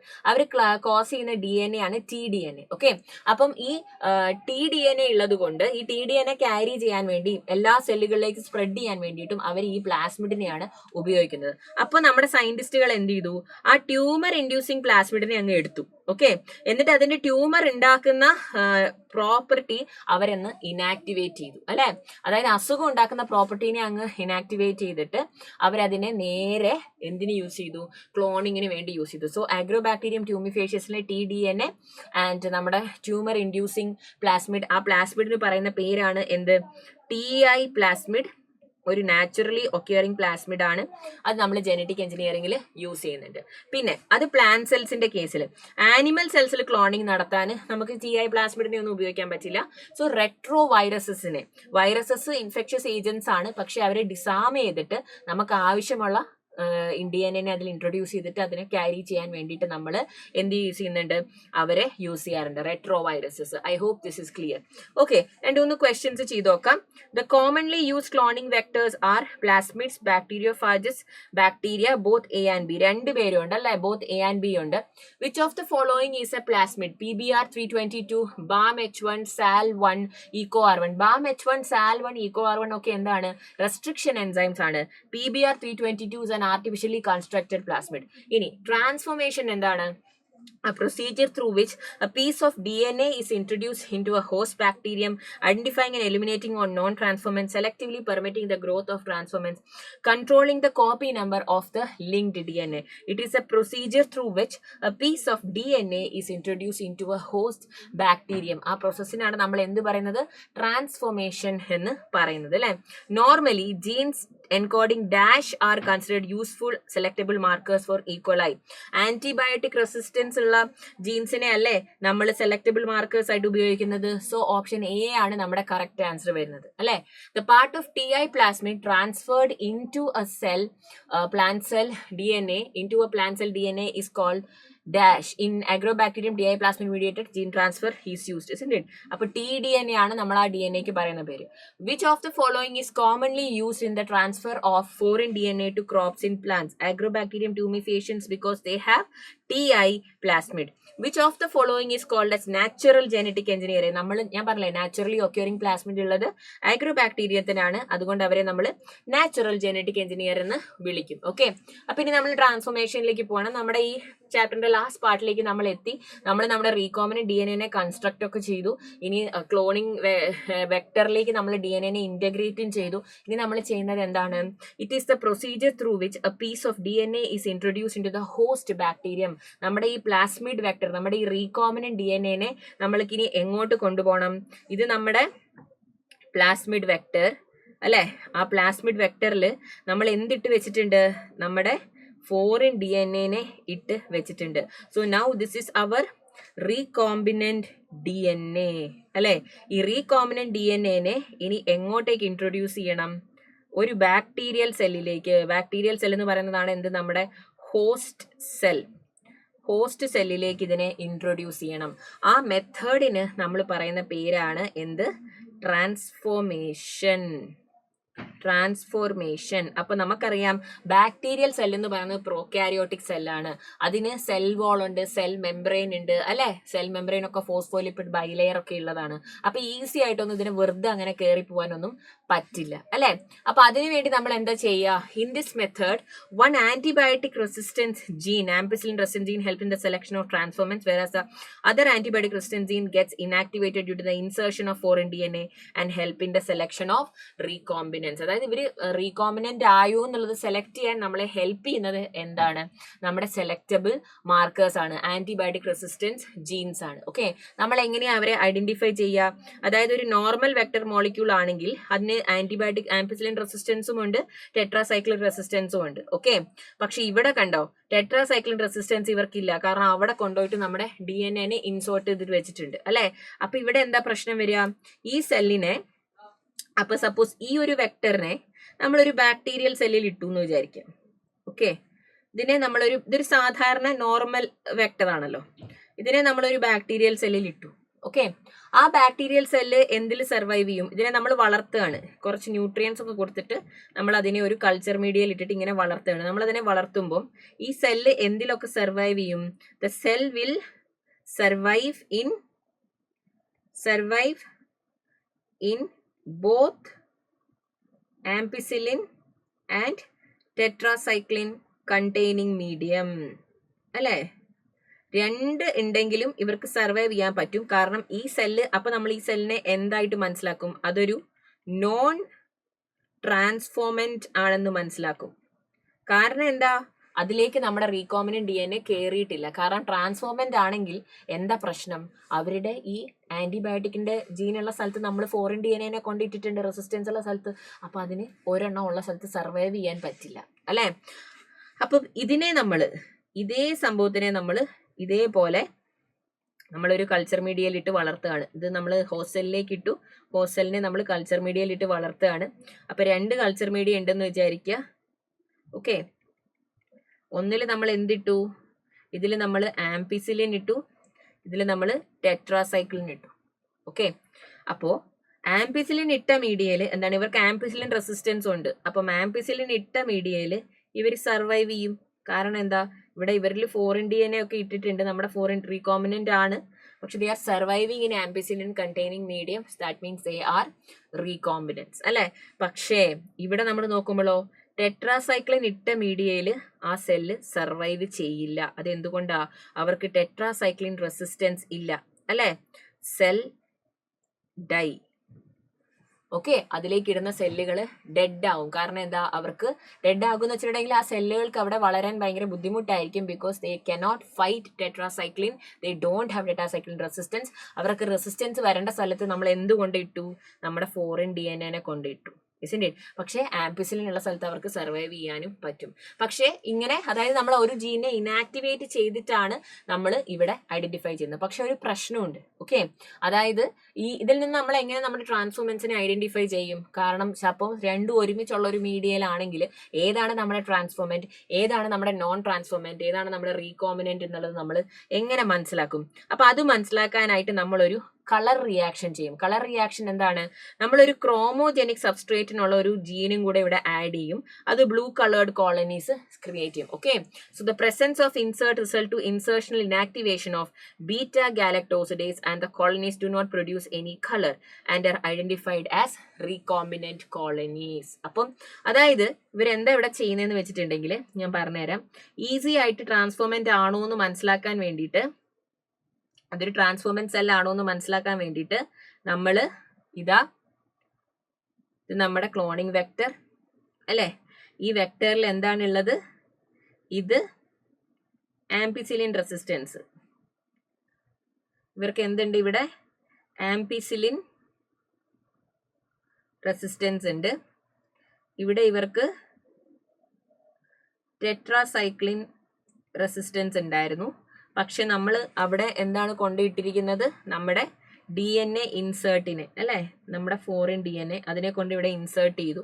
അപ്പൊ എന്ത് സംഭവിച്ചു? അത് ഇനാക്ടിവേറ്റഡ് ആയി പോയി, അല്ലെ? ഇനാക്ടിവേറ്റഡ് ആയി. അതേപോലെ അപ്പൊ ഇവർക്ക് ആംപിസിലിൻ റെസിസ്റ്റൻസ് ഇവിടെ ഉണ്ട്.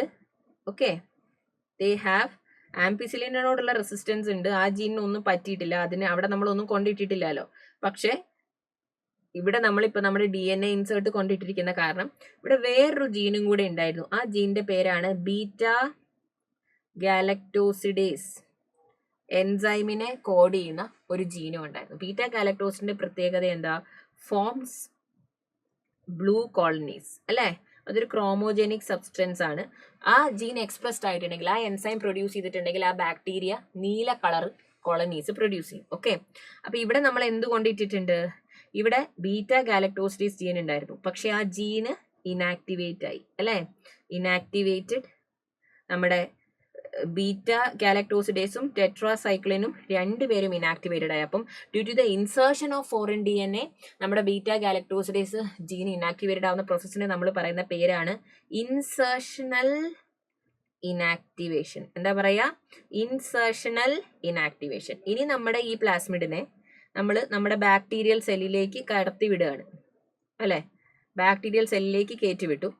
ബാക്ടീരിയൽ സെല്ലിലേക്ക് കയറ്റി വിടുന്ന മെത്തേഡൊക്കെ മിസ് പറഞ്ഞുതരാം കേട്ടോ. പക്ഷെ ഇവിടെ നമുക്കറിയാം നമ്മളുടെ ഫോറിൻ DNA ഇവിടെ സക്സസ്ഫുൾ ആയിട്ട് ഇരിക്കുന്നുണ്ട്. ആംപിസിലിൻ റെസിസ്റ്റൻസും ഇവർക്കുണ്ട്, അല്ലെ? അപ്പം ഈ ബാക്ടീരിയൽ സെല്ലിനെ നമ്മൾ ഇനി ഒരു കൾച്ചർ മീഡിയത്തിൽ വളർത്താൻ വേണ്ടി പോവാണ്, അല്ലെ? ഒരു കൾച്ചർ മീഡിയത്തിൽ നമ്മൾ ഇവരെ വളർത്തുമ്പോൾ ബാക്ടീരിയൽ സെൽസ് മൾട്ടിപ്ലൈ ചെയ്യുമല്ലോ. മൾട്ടിപ്ലൈ ചെയ്ത് ഇവർ ട്രാൻസ്ഫോമൻസ് ആണെങ്കിൽ അവരെന്താ ചെയ്യുക? If they are transformants they form colourless colonies, ഇങ്ങനെ. Okay, and if they are non transformants they form blue coloured colonies. അതെന്തുകൊണ്ടാ? ഒരു നോൺ ട്രാൻസ്ഫോർമന്റ് ആണെങ്കിൽ അവരിൽ എന്ത് പ്രൊഡ്യൂസ് ചെയ്യുന്നുണ്ട്? ബീറ്റ ഗാലക്ടോസ്റ്റേസ് എക്സ്പ്രസ്ഡ് ആവുന്നുണ്ട് അല്ലേ? അപ്പൊ അവര് നമുക്ക് എന്ത് കോളനീസ് തരും? ബ്ലൂ കളേർഡ് കോളനീസ് തരും. നമ്മളൊരു മീഡിയത്തിൽ വളർത്തുമ്പം ബ്ലൂ കളേർഡ് കോളനീസ് തരും. അപ്പൊ അവര് ട്രാൻസ്ഫോർമൻസ് ആണ്, പക്ഷെ അവരിൽ റീകോമ്പിനന്റ് ആയിട്ടുള്ള DNA ഇല്ല അല്ലെ? പക്ഷെ കളർലെസ് കോളനീസ് ആണെങ്കിലോ, കോളനി കളർലെസ് ആണെങ്കിൽ എന്താ അതിന്റെ അർത്ഥം? കളർലെസ് കോളനീസ് ആണെങ്കിൽ അതിന്റെ അർത്ഥം എന്താണ്?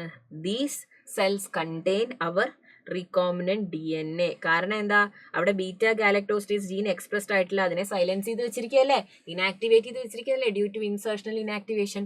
അങ്ങനെ നമുക്ക് നമ്മുടെ റീകോമിനൻസിനെ ഐഡന്റിഫൈ ചെയ്യാം. കളർലെസ് കോളനീസ് വരുമ്പോൾ നമ്മൾക്ക് അതിൽ നിന്നും മനസ്സിലാക്കാം ഇതിൻ്റെ ഉള്ളിൽ എന്തുണ്ട്, നമ്മുടെ DNA ഈ സെല്ലുകളിൽ എത്തിയിട്ടുണ്ട് അല്ലേ? എന്നിട്ട് നമുക്ക് അവരെ സെപ്പറേറ്റ് ചെയ്ത് ബാക്കി പ്രോസസ്സുകളിലേക്ക് നമുക്ക് യൂസ് ചെയ്യാം. I hope it is clear to all of you. അപ്പം എല്ലാവർക്കും കളർ റിയാക്ഷൻ ഒക്കെ എന്താണെന്ന് മനസ്സിലായില്ലേ? പിന്നുള്ളതാണ് കോമ്പീറ്റന്റ് ഹോസ്റ്റ് അല്ലേ? ഒരു host organism which is capable of taking up foreign DNA is called as a competent host. Methods to make a competent host, അതൊക്കെ എന്താ? This is done by treating them with specific concentration of a divalent. ഞാൻ പറഞ്ഞില്ലേ, just വെറുതെ അങ്ങനെ bacterial സെല്ലിലേക്ക് നമുക്ക് ഈ foreign DNA കയറ്റിവിടാൻ, cloning വെക്ടറിനെ കയറ്റിവിടാൻ പറ്റില്ല. അതിന്റെ സെൽ വോള് എസ്പെഷ്യലി നമ്മൾ നോക്കുകയാണെങ്കിൽ എന്താ, ചില ഫിസിക്കൽ ട്രീറ്റ്മെന്റ്സ് ഒക്കെ നമ്മൾ നടത്തി നോക്കും. അതുപോലെ ഈ ബാക്ടീരിയക്ക് സെൽ വോൾ ഉണ്ട്, സെൽ എൻവലോപ്പ് ഉണ്ട്, സെൽ മെംബ്രെയിൻ ഉണ്ട് അല്ലെ? സെൽ മെംബ്രെയിൻ എന്നൊക്കെ പറയുന്നത് ഫോസ്ഫോലിപ്പിഡ് ബൈലെയർ ആണ്. ഇങ്ങനെ ഫോസ്ഫോലിപ്പിഡ് ബൈലെയർ ആണ്. അതിനൊരു പോളാർ ഹെഡും നോൺ പോളാർ ടെയിലുമാണ്. ഈ ഫോസ്ഫോലിപ്പിഡിന്റെ പ്രത്യേകത എന്താണെന്ന് നമുക്കൊക്കെ അറിയില്ലേ? പോളാർ ഹെഡ് എന്ന് പറയുന്നത് ഹൈഡ്രോഫിലിക് ആണ്, ഹൈഡ്രോഫിലിക് പോളാർ ഹെഡ് ആണ്. ആൻഡ് ടെയിൽ എന്ന് പറയുന്നത് നോൺ പോളാർ ആണ്, ഹൈഡ്രോഫോബിക് ആണ്. ഓക്കെ, ഇത് പോളാർ ഹെഡ് ഹൈഡ്രോഫിലിക്കും നോൺ പോളാർ ഹൈഡ്രോഫോബിക് ടെയിലുമാണ്. അപ്പം DNA ഹൈഡ്രോഫിലിക് ആണ് നമുക്കറിയാലോ. അപ്പൊ ഒരിക്കലും അവർക്ക് നേരിട്ട് ഇതിന്റെ ഉള്ളിലേക്ക് കയറി പോകാൻ വേണ്ടി പറ്റില്ല. അതുകൊണ്ടാണ് നമ്മൾ അതിനെ ഡൈവാലന്റ് കാറ്റയോൺ ഒക്കെ, അതായത് കാൽഷ്യം ഒക്കെ വെച്ച് ട്രീറ്റ് ചെയ്യും. റീകോമിനന്റ് DNA പിന്നെ നമ്മൾ യൂസ് ചെയ്യുന്ന ഒരു ഫിസിക്കൽ മെത്തേഡാണ്. ആദ്യം നമ്മൾ അതിനെ സെൽസിനെയും റീകോമിനന്റ് DNAനെയും കൂടെ ഒരു കോൾഡ് എൻവയോൺമെന്റ് ഐസിൽ ഇൻക്യുബേറ്റ് ചെയ്യും.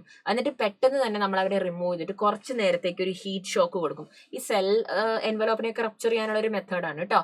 എന്നിട്ട് തന്നെ പെട്ടെന്ന് തന്നെ അവരെ തിരിച്ച് തണുപ്പിലേക്ക് ഇടും. അപ്പൊ ഇതുകൊണ്ട് എന്ത് സംഭവിക്കും? ഈ വാൾസ് ഒക്കെ റപ്ചർ ആയിട്ട് നമ്മുടെ DNA ഉള്ളിലേക്ക് കയറി പോകാൻ വേണ്ടി പറ്റും. ഓക്കെ, പിന്നെ ഉള്ള വേറൊരു മെത്തേഡാണ് നമ്മൾ യൂസ് ചെയ്യുന്നത് മൈക്രോ ഇഞ്ചക്ഷൻ.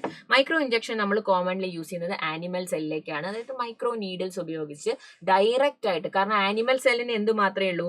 സെൽ മെംബ്രെയിൻ മാത്രമല്ലേ ഉള്ളൂ. അപ്പോൾ ഒരു മൈക്രോ നീഡിൽ ഉപയോഗിച്ച് നമ്മൾ എന്ത് ചെയ്യും? നമ്മുടെ ഈ പ്ലാസ്മിഡ് വിത്ത് റീകോമിനന്റ് DNAനെ ഇതിന്റെ ഉള്ളിലേക്ക് ഡയറക്റ്റ് ആയിട്ട് അങ്ങോട്ട് ഇഞ്ചക്ട് ചെയ്ത് കൊടുക്കും. ഓക്കെ, അത് ആനിമൽ സെൽസിൽ ചെയ്യും. പക്ഷേ പ്ലാന്റ് സെൽസിൽ നമ്മൾ യൂസ് ചെയ്യുന്ന മെത്തേഡാണ് ബയോലിസ്റ്റിക് ഓർ ജീൻ ഗൺ മെത്തേഡ്. ഇതിന് നമ്മൾ പാർട്ടിക്കിൾ ജീൻ ഗൺ മെത്തേഡ് എന്നും കൂടി പറയും കേട്ടോ. അപ്പൊ ഇവിടെ എന്താ ചെയ്യുന്നത്? ഇവിടെ പ്ലാന്റ് സെല്ലിന്റെ പ്രത്യേകത നമുക്കറിയാം. അവർക്ക് സെൽ വോൾ ഉണ്ട്, സെൽ മെംബ്രെയിൻ ഉണ്ട് അല്ലെ? ഇതെല്ലാം കഴിഞ്ഞാലേ ഉള്ളിലേക്ക് നമ്മുടെ ഈ പ്ലാസ്മിഡ് വെക്ടറിന് എത്താൻ പറ്റുള്ളൂ. അപ്പൊ നമ്മൾ ഒരു ഗോൾഡ് ഓർ ടങ്സ്റ്റൺ പാർട്ടിക്കിളുമായിട്ട് നമ്മുടെ റീകോമിനന്റ് DNAനെ കോട്ട് ചെയ്തിട്ട് അതിനെ ഒരു ഫോഴ്സ് ഉപയോഗിച്ച് നേരെ ഉള്ളിലേക്ക് ബൊമ്പാർഡ് ചെയ്ത് വിടുകയാണ് ചെയ്യുന്നത്. ഒരു ഫോഴ്സ് ഉപയോഗിച്ച് പുഷ് ചെയ്ത് ഉള്ളിലേക്ക് വിടും. Okay, host cell is bombarded with high velocity micro particles of gold or tungsten. Okay, ആ micro particles coated with recombinant DNA ആണ്. ഇതിനെയാണ് നമ്മൾ biolistic or gene gun method എന്ന് പറയുന്ന മറ്റൊരു പേരാണ് പാർട്ടിക്കിൾ ജീൻ ഗൺ മെത്തേഡ് എന്ന് പറയുന്നത്. ഓക്കെ, പിന്നീട് ഡിസാംഡ് പാത്തോജൻ വെക്ടേഴ്സ് ആണ്. Pathogenicity of vector is removed. Disarmed pathogens ആയിട്ട് നമ്മൾ യൂസ് ചെയ്യും. അതിൽ നമ്മൾ യൂസ് ചെയ്യുന്നതാണ് നമ്മുടെ അഗ്രോബാക്ടീരിയം, റെട്രോ വൈറസസിനെ ഒക്കെ നമ്മൾ വെക്ടേഴ്സ് ആയിട്ട് യൂസ് ചെയ്യുന്നുണ്ട്. ഓക്കെ, അവർ ഇൻഫെക്ഷ്യസ് ഏജൻസ് ആയിരിക്കും, പക്ഷെ അവർ അസുഖം ഉണ്ടാക്കില്ല. പക്ഷെ റീകോമിനന്റ് DNAനെ ട്രാൻസ്ഫർ ചെയ്യാൻ വേണ്ടി മാത്രം നമ്മൾ അവരെ യൂസ് ചെയ്യാറുണ്ട്. അപ്പം ഈ 2-3 ക്വസ്റ്റ്യൻസ് മക്കളൊന്ന് ആൻസർ ചെയ്തേ. Host cell normally does not take up the foreign DNA until it has been made competent to do so. This This is because DNA is hydrophilic molecule. DNA is very large molecule. There are no receptors of DNA on the cell membrane. DNA is an inert molecule. അത് എന്തുകൊണ്ടാണ് ഞാൻ പറഞ്ഞില്ലേ, DNA is hydrophilic. അതുകൊണ്ട് അതിന് free ആയിട്ട് ആ സെല്ലിന്റെ ഉള്ളിലേക്ക് കയറി പോകാൻ പറ്റില്ല because of the phospholipid bilayer, because of the special nature of the cell membrane. Micro injection is suitable for injecting an ovum into the sperm in IVF, transforming animal cells, injecting very small sized drug particles into neurons, conferring antibiotic resistance to a certain strain of bacteria. In transferring animal cells, transforming animal cells, അതാണ് നമ്മൾ use ചെയ്യുന്നത്. For transformation, microparticles coated with DNA to be bombarded with gene gun are made up of gold or tungsten. നമ്മൾ particle gene gun method ഇപ്പൊ പഠിച്ചതാണ്. Insertional inactivation is related to ഏത് ജീനിനെയാണ് നമ്മൾ inactivate ചെയ്യിപ്പിക്കുന്നത്? ബീറ്റ ഗാലക്ടോസിഡേസ് എൻസൈം ഫോം ചെയ്യുന്ന ജീനിന്. In insertional inactivation the recombinant DNA is inserted within the coding sequence of beta galactosidase gene. അല്ലേ? അങ്ങനെയാണ് നമ്മൾ നമ്മുടെ കളർ റിയാക്ഷനിലൂടെ നമ്മളുടെ റീകോമിനൻസിനെ ഐഡന്റിഫൈ ചെയ്യുന്നത്. Recombinant colonies in insertion inactivation are differentiated on the basis of production of blue coloured colonies, production of transparent colonies, production of white coloured colonies, production of orange. Colourless colonies ആണ് കേട്ടോ, white coloured അല്ല. Colourless colonies, transparent colonies ആയിരിക്കും, കാരണം അവിടെ blue colour produce ചെയ്യുന്നതേ ഇല്ല. The alternative method that is used to differentiate recombinants and non-recombinants is insertional inactivation using ability to produce odor, insertional inactivation using ability to produce color. അല്ലേ? അതായത് other than antibiotic resistance alternative method ആണ്, easy ആയിട്ട് identify ചെയ്യാനുള്ള മെത്തേഡാണ് colour produce ചെയ്യാനുള്ള insertional inactivation. The recognition site for BAM3 is PBR 322 is present in ROP site, tetracycline resistant site. അതുകൊണ്ടാണ് അത് inactivate ആയി പോകുന്നത്. The most useful plasmid for cloning is PBR 322, artificially construct ചെയ്തിരിക്കുന്ന plasmid ആണ്. Which of the following restriction endonuclease are present in PBR 322? ECO, R1, PUV2, BAM-H1. Multiple cloning sites ഉണ്ട് അല്ലേ? All of the above. BAM-H1, ECO, R1, SAL1 are types of restriction endonucleases, isn't it? Restriction endonucleases ആണ് അവര്. In case of recombinant DNA carrying antibiotic resistant gene for tetracycline is transferred into E. coli cell, the host cell is transformed into tetracycline resistant cells. This will serve as vector plasmid selectable marker cloning site. This will act as a selectable marker, isn't it? Next question. Name the procedure through which a piece of DNA is introduced into host bacterium. ആ പ്രോസസ്സിന് പറയുന്ന പേരാണ് transformation. അല്ലെ? നമ്മളിപ്പോൾ പഠിച്ചതേ ഉള്ളൂ. ഇനി നമ്മൾ നോക്കുന്നത് നമ്മുടെ ലാസ്റ്റ് പാർട്ടിലേക്ക് വരികയാണ്, റീകോമിനന്റ് DNA ടെക്നോളജിയുടെ പ്രോസസ്സ്. നമ്മൾ ഓൾറെഡി പറഞ്ഞു കഴിഞ്ഞു. ആദ്യം നമുക്കൊരു DNA ഓഫ് ഇൻട്രസ്റ്റ് ഐഡന്റിഫൈ ചെയ്യണം. Isolation of DNA, fragmentation of DNA, isolation of desired DNA. അതായത് ആദ്യം നമ്മൾ DNA ഐഡന്റിഫൈ ചെയ്യും അല്ലെ? ഐസൊലേഷൻ ഓഫ് DNA, ഐഡന്റിഫിക്കേഷൻ അല്ലെ? ഐഡന്റിഫിക്കേഷൻ ഉണ്ട്. അതിനുശേഷം നമ്മൾ അതിനെ അഗാറോസ്റ്റെൽ ഇലക്ട്രോഫോറസിസ് വെച്ചിട്ട് അല്ലെ, എന്നിട്ട് ഇതിനെ നമ്മൾ എന്ത് ചെയ്യും? റെസ്ട്രിക്ഷൻ ഡൈജഷൻ ചെയ്യും. റെസ്ട്രിക്ഷൻ ഡൈജഷൻ ചെയ്ത് നമ്മൾ അതിനെ കട്ട് ചെയ്തെടുക്കും with the help of restriction endonucleases. Fragmentation നമ്മൾ ചെയ്യുന്നത് അഗാറോസ് ജെൽ ഇലക്ട്രോഫോറസിസ് വെച്ചിട്ടാണ് അല്ലെ? അഗാറോസ് ജെൽ ഇലക്ട്രോഫോറസിസ് മെത്തേഡിലൂടെ നമ്മൾ ആ ഫ്രാഗ്മെന്റ്സിനെ സെപ്പറേറ്റ് ചെയ്യും. ഈസി മെത്തേഡ് അല്ലെങ്കിൽ നമ്മൾ ഓൾറെഡി പഠിച്ചു കഴിഞ്ഞതാണ്. അതിനുശേഷം നമ്മൾ എന്ത് ചെയ്യും? നമ്മുടെ അഗാറോസ് ജെൽ ഇലക്ട്രോഫോറസിസിൽ നിന്നും ആ നമ്മുടെ ബാൻഡ്സ് മോളിക്യുലർ വെയിറ്റ് അനുസരിച്ച് മൂവ് ചെയ്യുമ്പോൾ അവരെ നമ്മൾ UV ലൈറ്റിൽ ഒബ്സർവ് ചെയ്തിട്ട് നമ്മുടെ ബ്രൈറ്റ് ഓറഞ്ച് ബാൻഡ്സ് ആയിട്ട് നമുക്ക് അവരെ കാണാൻ പറ്റും. എത്തീഡിയം ബ്രോമൈഡ് ഇടുന്നത് കൊണ്ട്. എന്നിട്ട് നമ്മൾ എന്ത് ചെയ്യും? അതിനകത്ത് നിന്ന് നമ്മൾ നമ്മുടെ ഡിസൈർഡ് DNA ഐസൊലേറ്റ് ചെയ്തെടുക്കും. എന്നിട്ട് നമ്മൾ അതിനെ ലൈഗേസ് DNA ലൈഗേസ് യൂസ് ചെയ്തിട്ട് ക്ലോണിങ് വെക്ടറിലേക്ക് അല്ലേ നമ്മളതിനെ ഇൻസേർട്ട് ചെയ്യാണ് ചെയ്യുന്നത്. ഇതിനെ ക്ലോണിങ് വെക്ടറിലേക്ക് ലൈഗേറ്റ് ചെയ്യാണ് ചെയ്യുന്നത്. അതിനുശേഷം എന്ത് ചെയ്യും? ഓക്കെ, അപ്പൊ നമുക്ക് നമ്മളുടെ റീകോമിനന്റ് പ്ലാസ്മിഡ് കിട്ടും അല്ലെ? റീകോമിനന്റ് DNA കിട്ടും. അതിനെ നമ്മൾ ഇനി സ്യൂട്ടബിൾ ഹോസ്റ്റ് സെല്ലിലേക്ക് കൊടുക്കുകയാണ് ചെയ്യുന്നത്. Suitable competent host cell, competent host cell എന്ന് പറഞ്ഞാൽ ഹൈ മൾട്ടിപ്ലിക്കേഷൻ ഒക്കെയുള്ള കോമ്പീറ്റന്റ് ഹോസ്റ്റ് സെൽ ആയിട്ടുള്ള ബാക്ടീരിയൽ സെല്ലിനെയൊക്കെയാണ് നമ്മളിവിടെ യൂസ് ചെയ്യുന്നത്. അതിനുശേഷം നമ്മൾ അവരെ കൾച്ചർ ചെയ്യും അല്ലേ. നമുക്കറിയാം സ്യൂട്ടബിൾ ഹോസ്റ്റിനെ നമ്മൾ കൾച്ചർ ചെയ്ത് കഴിയുമ്പോൾ സെലക്ഷൻ ചെയ്യണം നമ്മുടെ റീകോമിനന്റ് സെൽസിനെ. അതിന് നമ്മൾ യൂസ് ചെയ്യുന്ന മെത്തേഡാണ് ഒന്ന് ആന്റിബയോട്ടിക് റെസിസ്റ്റൻസ് ജീൻസിന്റെ ഇനാക്ടിവേഷൻ അല്ലേ, റെസിസ്റ്റൻസ് ജീനിന്റെ ഇനാക്ടിവേഷൻ, അല്ലെങ്കിൽ കളർ റിയാക്ഷൻ അല്ലേ. സെലക്ഷൻ നമ്മൾ ചെയ്യുന്നത് സെലക്റ്റബിൾ മാർക്കേഴ്സിനെ വെച്ചിട്ടാണ് അല്ലേ. അതിനുശേഷമാണ് നമ്മൾ നമ്മുടെ റീകോമിനൻസിനെ സെലക്ട് ചെയ്തിട്ട് ഇൻഡസ്ട്രിയൽ സ്കെയിലിൽ അവരെ ലാർജ് സ്കെയിലിൽ പ്രൊഡ്യൂസ് ചെയ്യാൻ വേണ്ടി നമ്മൾ ഡൗൺ സ്ട്രീം പ്രോസസ്സിങ്ങിലേക്കൊക്കെ കൊണ്ടുപോവുക. അപ്പം ഇത്രയും നേരം ഡീറ്റെയിൽ ആയിട്ട് പറഞ്ഞു തന്ന പ്രോസസ്സുകൾ തന്നെയാണ് ഇവിടെ പറഞ്ഞിരിക്കുന്നത്. നമ്മുടെ ഡോണർ സെൽ ഫോറിൻ DNA നമ്മൾ റെസ്ട്രിക്ഷൻ ഡൈജഷൻ വിട്ട് കട്ട് ചെയ്തെടുത്തു. നമ്മൾ യൂസ് ചെയ്തത് ഈക്കോ R1 ആണ് ഇവിടെയെങ്കിൽ നമ്മൾ ഒരു ബാക്ടീരിയയിൽ നിന്നും ഒരു പ്ലാസ്മിഡ് വെക്ടറിനെ മോളിക്കുലർ വെഹിക്കിളിനെ ഐഡന്റിഫൈ ചെയ്തു. അതിനെ കട്ട് ചെയ്യുന്നതും ആരായിരിക്കും? ഈക്കോ R1 തന്നെയായിരിക്കും. കാരണം അവർക്ക് ഇവിടെ എന്തുണ്ട്? അവർക്കിവിടെ ക്ലോണിങ് സൈറ്റ് ഉണ്ടാകും.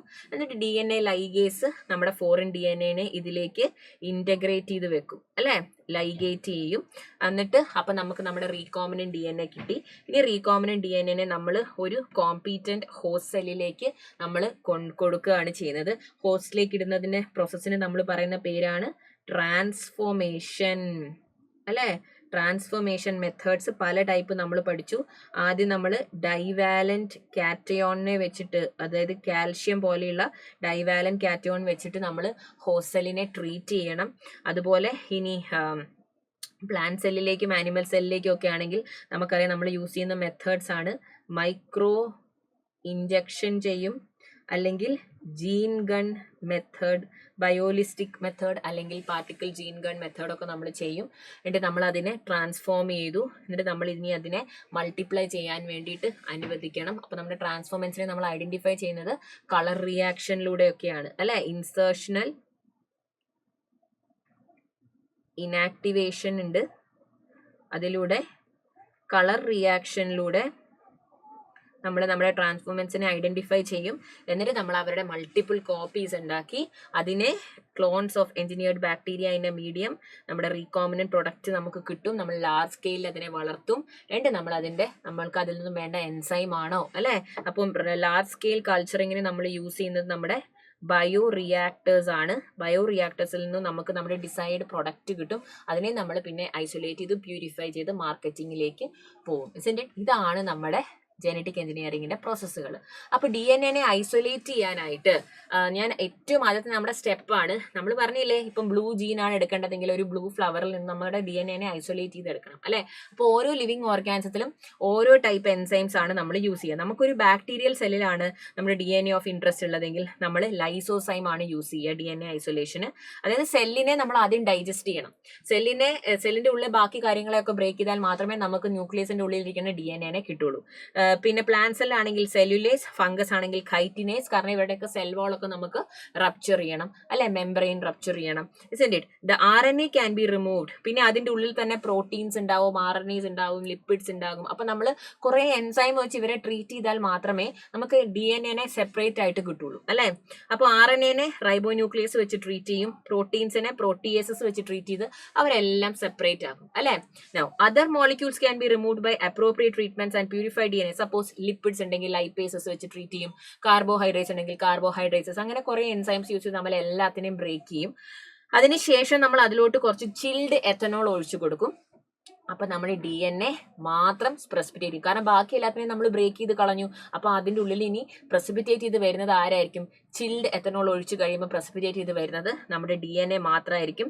ആ പ്രോസസ്സിന് പറയുന്ന പേരാണ് സ്പൂളിംഗ്. ഓക്കെ, അപ്പൊ ഞാൻ പറഞ്ഞു ഓരോ സെല്ലിൽ നിന്നും DNA ഐസൊലേറ്റ് ചെയ്തെടുക്കാൻ വേണ്ടിയിട്ട് ഇതാ ബാക്ടീരിയയിൽ ലൈസോസൈം, പ്ലാന്റ് സെല്ലിൽ സെല്ലുലേസ്, ഫംഗസിൽ കൈറ്റിനേസ്, പ്രോട്ടീൻസിൽ പ്രോട്ടിയേസ് ആൻഡ് RNA ഡൈജസ്റ്റ് ചെയ്യാൻ റൈബോന്യൂക്ലിയസ്. പിന്നെ എന്തൊക്കെയാണോ അതിലുള്ളത് നമുക്ക് അതനുസരിച്ച് എൻസൈംസ് യൂസ് ചെയ്ത് ഇതിനെ ഡൈജസ്റ്റ് ചെയ്തെടുക്കാം അല്ലെ. എന്നിട്ട് നമ്മൾ ചിൽഡ് എത്തനോൾ ഒഴിക്കുമ്പോഴേക്കും നമ്മുടെ DNA ഇങ്ങനെ സെപ്പറേറ്റ് ആയിട്ട് വരും. ഈ പ്രോസസ്സിന് പറയുന്ന പേരാണ് DNA സ്പൂളിംഗ്. ഇത് ക്വസ്റ്റ്യൻ വരുന്ന ഭാഗമാണ് കേട്ടോ.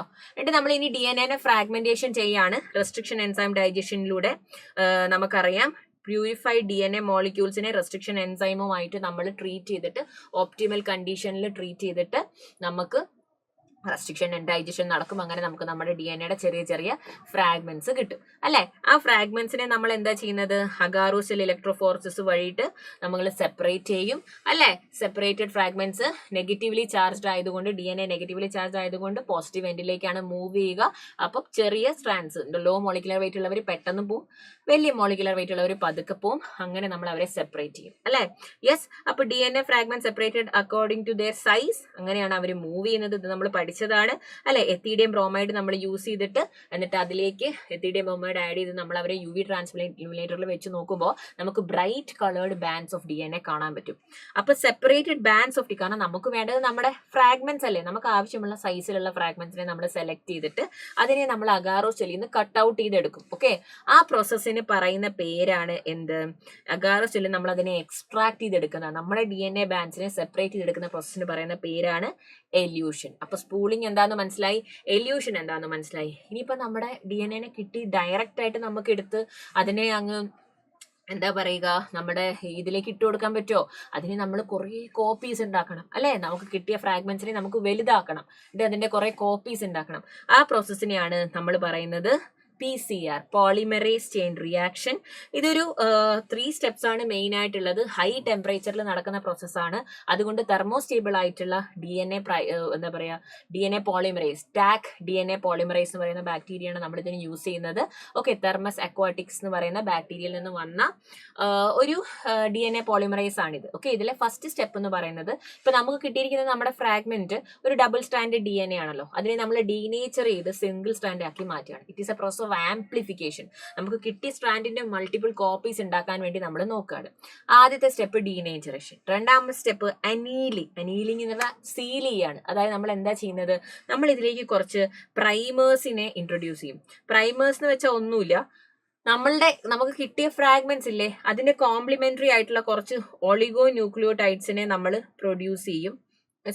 ആ ഒളിഗോ ന്യൂക്ലിയോടൈഡ്സിനെയാണ് നമ്മൾ എന്ത് പറയുന്നത്, പ്രൈമേഴ്സ് എന്ന് പറയുന്നത്. എന്നിട്ട് അവരെ നമ്മൾ വെറുതെ വിടുകയല്ല, അവരിലേക്ക് ഒരു റേഡിയോ ആക്റ്റീവ് പ്രോബും കൂടെ നമ്മൾ അറ്റാച്ച് ചെയ്തിട്ടുണ്ടാവും. അപ്പം ഈ പ്രൈമേഴ്സ് പോയിട്ട് ഇവർക്ക് എവിടെയാണോ കോംപ്ലിമെന്ററി ആയിട്ട് തോന്നുന്നത്, സപ്പോസ് ഇവിടെ ഇപ്പം ഒരു ഭാഗമുണ്ട്, ഇവിടെ ഇപ്പം ഒരു TCAAG ഉണ്ട്. അപ്പൊ അതിന്റെ കോംപ്ലിമെന്ററി ആയിട്ടുള്ള CTTGA ആയിരിക്കും പോയിട്ട്, പ്രൈമർ ആയിരിക്കും പോയിട്ട് അറ്റാച്ച് ചെയ്യുന്നത് അല്ലെ. ഈ പ്രൈമർ, അതായത് CTTGA എന്ന് പറയുന്ന പ്രൈമർ പോയിട്ട് ഇതാ ഇവിടെ അറ്റാച്ച് ചെയ്യും. Isn't it? Yes. അപ്പോൾ ഞാൻ പറഞ്ഞില്ലേ, നമ്മളുടെ ഈ പ്രൈമർ എന്ന് പറയുന്നത് നമ്മുടെ ഈ മെയിൻ സ്ട്രാൻഡിന്റെ കോംപ്ലിമെന്ററി ആയിട്ടുള്ള ചെറിയൊരു ഒളിഗോ ന്യൂക്ലിയോടൈഡ് നമ്മൾ തന്നെ ഉണ്ടാക്കുന്നതാണ്. അതിൽ നമ്മൾ റേഡിയോ ആക്റ്റീവ് പ്രോബിനെയും അറ്റാച്ച് ചെയ്തിട്ട് വിടും. അപ്പോൾ പ്രൈമേഴ്സ് പോയിട്ട് അവർക്ക് കോംപ്ലിമെന്ററി ആയിട്ട് സ്ഥലങ്ങളിലൊക്കെ അറ്റാച്ച് ചെയ്യും. എന്നിട്ട് DNA പോളിമറൈസ് അവരെ എക്സ്റ്റെൻഡ് ചെയ്യാൻ വേണ്ടി ഹെൽപ്പ് ചെയ്യും. അപ്പൊ നെക്സ്റ്റ് സ്റ്റെപ്പാണ് എക്സ്റ്റൻഷൻ. അങ്ങനെ അവരൊരു കംപ്ലീറ്റ് 2 ഡബിൾ സ്ട്രാൻഡ് DNA ആയിട്ട് മാറും. കണ്ടോ, നമുക്കിപ്പം കിട്ടിയ 2 ഒറ്റയ്ക്കുള്ള സ്ട്രാൻഡിൽ നിന്നും നമ്മൾ വീണ്ടും പുതിയ DNAസിനെ ഉണ്ടാക്കിയെടുക്കും. അപ്പൊ ഇതിനെ ശരിക്കും ഒരു 1 ബില്യൺ ടൈംസ് ഒക്കെ നമുക്ക് അങ്ങനെ ആംപ്ലിഫൈ ചെയ്യാന്നാണ് പറയുന്നത്. അത്രയ്ക്കും എമൗണ്ട് ഓഫ് DNA നമുക്ക് ക്രിയേറ്റ് ചെയ്യാൻ പറ്റും. അതിനാണ് നമ്മൾ ഈ മെത്തേഡ് യൂസ് ചെയ്യുന്നത് അല്ലെ, PCR യൂസ് ചെയ്യുന്നത്, പോളിമറൈസ് ചെയിൻ റിയാക്ഷൻ. അപ്പം അതിന്റെ ഡീറ്റെയിൽസ് ഒക്കെ ഇതാ ഇവിടെ നമ്മുടെ നോട്ട്സിൽ കൊടുത്തിട്ടുണ്ട്. അപ്പം ഈ amplification is achieved by the use of a thermostable DNA polymerase. ഇത് ക്വസ്റ്റ്യൻ വരുന്ന ഭാഗമാണ്. അപ്പൊ എല്ലാവരും ഇതൊന്ന് നോട്ട് ചെയ്ത് വെക്കുക കേട്ടോ. It is very very important. High ടെമ്പറേച്ചറിൽ, കാരണം ഈ പോളിമറൈസിന് മാത്രമേ ഫംഗ്ഷൻ ചെയ്യാൻ പറ്റുള്ളൂ. ബിക്കോസ് ഡീനേച്ചറേഷൻ നടക്കണമെങ്കിൽ അതിനെ ഹൈ ടെമ്പറേച്ചർ ട്രീറ്റ്മെന്റ് ചെയ്യണം, എന്നാലേ സ്ട്രാൻഡ്സ് സെപ്പറേറ്റ് ആവുള്ളൂ അല്ലെ. അങ്ങനെ നമ്മൾ അതിനെ എന്ത് ചെയ്യും, കുറേ കോപ്പീസ് ഒക്കെ ഉണ്ടാക്കി, എന്നിട്ടാണ് നമ്മൾ ഈ ആംപ്ലിഫൈഡ് DNA ഫ്രാഗ്മെന്റിനെ സ്യൂട്ടബിൾ വെക്ടറുമായിട്ട് ലൈഗേറ്റ് ചെയ്യുന്നത്. നമ്മൾ അതിനെ ഹോസ്റ്റ് സെല്ലിലേക്ക് ട്രാൻസ്ഫർ ചെയ്യുന്നു. Direct and indirect methods of transfer ഉണ്ട്. നമ്മൾ അതിനെ ഇനി ഹ്യൂജ് സ്കെയിലിൽ, ഇൻഡസ്ട്രിയൽ സ്കെയിലിൽ വളർത്താൻ വേണ്ടി പോവാണ്. അതിനുവേണ്ടി നമ്മൾ യൂസ് ചെയ്യുന്ന മെത്തേഡാണ് ബയോറിയാക്ടർ. ബയോറിയാക്ടേഴ്സ് എന്ന് വെച്ചിട്ടുണ്ടെങ്കിൽ എന്താ, they are vessels in which raw materials are biologically converted into products, individual enzymes, etc. using microbial plant, animal or human cells. ഇവിടെ എന്താ നമ്മൾ ചെയ്യുന്നതെന്ന് അറിയാവോ, നമ്മുടെ ഈ ബാക്ടീരിയൽ സെല്ലിൽ ഇപ്പം നമ്മൾ ട്രാൻസ്ഫോർമെന്റ്സിനെ ഐഡന്റിഫൈ ചെയ്തല്ലോ. അപ്പൊ നമുക്കത് നമ്മളവരെ വളർത്തി ഇപ്പൊ ചെറിയൊരു കൾച്ചർ പ്ലേറ്റിലാണ് വളർത്തിയത്. പക്ഷേ അവരിൽ നിന്ന് നമുക്ക് കിട്ടുന്ന ആ പ്രോട്ടീനിനെ, നമ്മുടെ ആ റീകോമിനന്റ് DNA നമുക്ക് മാർക്കറ്റിൽ എത്തിക്കണം. ഒരു വാക്സിൻ ആയിട്ടോ ഒരു മെഡിസിൻ ആയിട്ടോ എത്തിക്കണമെങ്കിൽ ഈ ചെറിയൊരു പ്ലേറ്റിലുള്ള കൾച്ചർ മതിയോ? അല്ല അല്ലെ, ലാർജ് സ്കെയിലിൽ നമ്മൾ അവരെ അവരെ കൾച്ചർ ചെയ്യണം. അതിനുവേണ്ടി നമ്മൾ യൂസ് ചെയ്യുന്ന ഒരു മെത്തേഡാണ് ബയോറിയാക്ടർ മെത്തേഡ്. ബയോറിയാക്ടേഴ്സ് എന്ന് പറഞ്ഞാൽ ഇങ്ങനെയാണ് ഉണ്ടാവുക. സിമ്പിൾ സ്റ്റിയർ ടാങ്ക് ബയോറിയാക്ടർ ഉണ്ടാകും, അല്ലെങ്കിൽ സ്പാർജ് സ്റ്റിയർ ടാങ്ക് ബയോറിയാക്ടർ ഉണ്ടാകും. സ്പാർജ് സ്റ്റിയർഡ് എന്ന് പറഞ്ഞാൽ കണ്ടിന്യൂസ് മിക്സിങ്ങും ബബിൾസ് ഫോർമേഷനും ഒക്കെ ഉണ്ടാകും. അപ്പം അത് ഓക്സിജൻ ഓക്സിജനെ സപ്ലൈ കൊടുക്കാനും, അതായത് ഏറ്റവും നല്ല രീതിയിൽ ആ ബാക്ടീരിയയ്ക്ക് വളർന്ന് മാക്സിമം പ്രൊഡക്റ്റ് ഫോം ചെയ്യാനും ഒക്കെ ഹെൽപ്പ് ചെയ്യും. ഓക്കെ, അതുപോലെ തന്നെ ഒരു ബയോറിയാക്ടറിന്റെ ഉള്ളിൽ ഒരു ബാക്ടീരിയയ്ക്ക് ഈസി ആയിട്ട് കൾച്ചർ ചെയ്യാൻ വളരാൻ ആവശ്യമായിട്ടുള്ള ന്യൂട്രിയൻറ്റ് മീഡിയ നമ്മൾ ഇട്ട് കൊടുക്കും. Continuous supply of nutrient agar ഉണ്ടാകും. അതുപോലെ അവർക്ക് യൂട്ടിലൈസ് ചെയ്യാനുള്ള സബ്സ്ട്രേറ്റുകൾ, കാർബോഹൈഡ്രേറ്റ് സോഴ്സ്, നൈട്രോജൻ സോഴ്സ്, എല്ലാ സോഴ്സും നമ്മൾ അതിൽ ഇട്ട് കൊടുക്കും. അതുപോലെ തന്നെ അവർക്ക് steam for sterilisation, continuously sterilise ചെയ്തുകൊണ്ടിരിക്കും. ഫോം ഒക്കെ ഉണ്ടെങ്കിൽ ഫോം റിമൂവ് ചെയ്യാനുള്ള ഇതുണ്ടാകും, അല്ലെ, കണ്ടിന്യൂസ് മിക്സിങ് ഉണ്ടാകും, സ്റ്റെറൈൽ എയറിന്റെ സപ്ലൈ ഉണ്ടാകും. അതുപോലെ തന്നെ നമ്മുടെ സാമ്പിളിനെ റിമൂവ് ചെയ്യാനുള്ള ചെറിയൊരു ഔട്ട്ലെറ്റ് പൈപ്പും ഉണ്ടാകും. അപ്പോൾ ഒരു കണ്ടിന്യൂസ് ഗ്രോത്തിന് വേണ്ടി നമ്മൾ യൂസ് ചെയ്യുന്ന, ലാർജ് സ്കെയിൽ കൾട്ടിവേഷന് വേണ്ടി യൂസ് ചെയ്യുന്ന ഒരു മെത്തേഡാണ് ബയോറിയാക്ടേഴ്സ്. ഒരു ബയോറിയാക്ടറിൽ മിസ് പറഞ്ഞതുപോലെ അജിറ്റേറ്റർ ഉണ്ട്, ഓക്സിജൻ ഡെലിവറി ഉണ്ട്, ഫോം കൺട്രോൾ ഉണ്ട്, അല്ലെ, ടെമ്പറേച്ചർ കൺട്രോൾ ഉണ്ട്. അതായത് ഒരു ബാക്ടീരിയ എന്നൊക്കെ പറഞ്ഞാൽ ഹൈലി സെൻസിറ്റീവ് ആണല്ലോ ടു ടെമ്പറേച്ചർ, ടു pH. അപ്പൊ അതെല്ലാം നമ്മൾ അതിന്റെ ഉള്ളിൽ ന്യൂട്രിയൻസ് വേണം, അല്ലെ, എല്ലാം മെയിൻറ്റെയിൻ ചെയ്തുകൊണ്ട് നമ്മുടെ ഈ പ്രൊഡക്റ്റിനെ, ഒരു ബയോറിയാക്ടർ എന്നൊക്കെ പറയുന്നത് ശരിക്കും 100 to 10,000 ലിറ്റർ വരെ കപ്പാസിറ്റി ഉള്ള ബയോറിയാക്ടേഴ്സ് ഉണ്ട്. അപ്പൊ അത്രയും ലാർജ് സ്കെയിലിൽ നമുക്കൊരു പ്രൊഡക്റ്റിനെ ഉണ്ടാക്കണമെങ്കിൽ നമ്മൾ ഇങ്ങനെയുള്ള ബയോറിയാക്ടേഴ്സ് യൂസ് ചെയ്യണം. ഇസ്ന്റ് ഇറ്റ്? പിന്നെ ഇതിനെ നമുക്കിപ്പം കുറേ ലാർജ് സ്കെയിലിൽ നമ്മൾ കൾട്ടിവേറ്റ് ചെയ്തു ബയോറിയാക്ടർ ഒക്കെ ഉപയോഗിച്ചിട്ട്, എന്നിട്ട് നമ്മൾ അതിൽ നിന്ന് നമ്മുടെ പ്രൊഡക്റ്റിനെ ഇങ്ങനെ കുറച്ചായിട്ട് എക്സ്ട്രാക്ട് ചെയ്ത് ഇങ്ങനെ എടുത്തു, അല്ലേ. Now the recombinant protein product has to be subjected through a series of process before it is ready for marketing. അതായത് നമ്മുടെ ബയോറിയാക്ടറിന്റെ ഉള്ളിൽ നിന്ന്, ഇതിന്റെ ഉള്ളിൽ നിന്ന് നമുക്കിപ്പോൾ നമ്മുടെ പ്രൊഡക്റ്റിനെ കിട്ടി. എൻസൈമിനെയോ അല്ലെങ്കിൽ നമ്മൾ എന്താണ് ഉദ്ദേശിച്ചത് അതിനെ നമുക്ക് കിട്ടി. അതിനെ ഇപ്പൊ ഡയറക്റ്റ് ആയിട്ട് മനുഷ്യന്മാർക്ക് കഴിക്കാൻ കൊടുക്കാൻ പറ്റുമോ? ഇല്ല, അല്ലേ. അതിനെ നമ്മൾ എന്ത് ചെയ്യണം? ഇനി സെപ്പറേറ്റ് ചെയ്തെടുക്കണം. കാരണം അത് ബാക്ടീരിയൽ കൾച്ചറാണ്. ഇതിൽ നമ്മുടെ റീകോംബിനന്റ് DNA ഉണ്ടെന്ന് പറഞ്ഞിട്ട് ആ ബാക്ടീരിയൽ കൾച്ചറിനെ ഹ്യൂമൻ ബീങ്സിന് കുടിക്കാൻ കൊടുക്കാൻ പറ്റുമോ? ഇല്ല, അല്ലെ. അത് അവരിൽ വേറെ പല റിയാക്ഷൻസും ഇൻഫെക്ഷൻസും വലിയ പ്രശ്നങ്ങളായിട്ട് മാറും. അപ്പൊ നമ്മൾ ആ കൾച്ചറിൽ നിന്നും നമ്മുടെ റീകോംബിനന്റ് DNA ഇനി സെപ്പറേറ്റ് ചെയ്തെടുക്കണം, പ്യൂരിഫൈ ചെയ്ത് അതിനെ യൂസ്ഫുൾ ആയിട്ടുള്ള ഒരു പ്രൊഡക്റ്റ് ആയിട്ട് നമ്മൾ മാർക്കറ്റിലേക്ക് കൊണ്ടുവരണം. അതിന് പറയുന്ന പേരാണ് ഡൗൺ സ്ട്രീം പ്രോസസ്സിങ്. അതായത് നമ്മളുടെ റീകോംബിനന്റ് പ്രൊഡക്റ്റിനെ നമ്മൾ സെപ്പറേറ്റ് ചെയ്ത് പ്യൂരിഫൈ ചെയ്ത് ഹ്യൂമൻ കൺസംഷന് യൂസ്ഫുൾ ആയിട്ടുള്ള ഒരു പ്രൊഡക്റ്റ് ആയിട്ട് നമ്മൾ മാർക്കറ്റിലേക്ക് കൊണ്ടുവരികയാണ്. അതിനെയാണ് ഡൗൺ സ്ട്രീം പ്രോസസ്സിങ് എന്ന് പറയുന്നത്. അങ്ങനെ നമ്മളുടെ ഈ ചാപ്റ്ററിലെ എല്ലാ ടോപ്പിക്കുകളും നമ്മൾ സക്സസ്ഫുൾ ആയി ഡിസ്കസ് ചെയ്തിട്ടുണ്ട്. ഫുൾ ചാപ്റ്റർ നമ്മൾ അടിപൊളിയായിട്ട് റിവൈസ് ചെയ്തിട്ടുണ്ട്. Starting from what is biotechnology, the EFBയുടെ biotechnology definition, principles of biotechnology, tools used in recombinant DNA technology, അതുപോലെ തന്നെ ടൂൾസിൽ തന്നെ restriction enzymes, cloning vectors, competent host cell, പിന്നെ എന്തൊക്കെയാണെന്നുള്ളത് എല്ലാവരുടെയും ഡീറ്റെയിൽസ് നമ്മൾ പറഞ്ഞിട്ടുണ്ട്. അതിനുശേഷം അതായത് ട്രാൻസ്ഫോർമേഷൻ മെത്തേഡ്സ് പറഞ്ഞു, അഗാറോ സെൽ ഇലക്ട്രോഫോറസിസ് പറഞ്ഞു അതിനുശേഷം ട്രാൻസ്ഫോർമേഷൻ മെത്തേഡ്സ് പറഞ്ഞു, പിന്നെ ജീൻ ട്രാൻസ്ഫർ മെത്തേഡ്സ് പറഞ്ഞു. അതെല്ലാം കഴിഞ്ഞ് സെലക്ഷൻ ഓഫ് ട്രാൻസ്ഫോർമെന്റ്സിന്റെ കാര്യം പറഞ്ഞു. ഓക്കെ, പിന്നെ culturing of the recombinant cells, പിന്നെ നമ്മൾ എന്തിലേക്കാണ് നമ്മളുടെ ഇൻഡസ്ട്രിയൽ സ്കെയിൽ പ്രൊഡക്ഷനിലേക്ക് വന്നു, ബയോറിയാക്ടേഴ്സിലേക്ക് വന്നു. അപ്പൊ എല്ലാ സ്റ്റെപ്സും മിസ് പറഞ്ഞു തന്നിട്ടുണ്ട്. ഓക്കെ, ഇനി നമുക്ക് കുറച്ച് ക്വസ്റ്റ്യൻസും കൂടി ചെയ്യാം. അങ്ങനെ നമ്മുടെ റിവിഷൻ സക്സസ്ഫുൾ ആയിട്ട് കഴിഞ്ഞു. എക്സാമിന് മുമ്പ് മക്കൾ നന്നായിട്ട് റിവൈസ് ചെയ്യുക കേട്ടോ.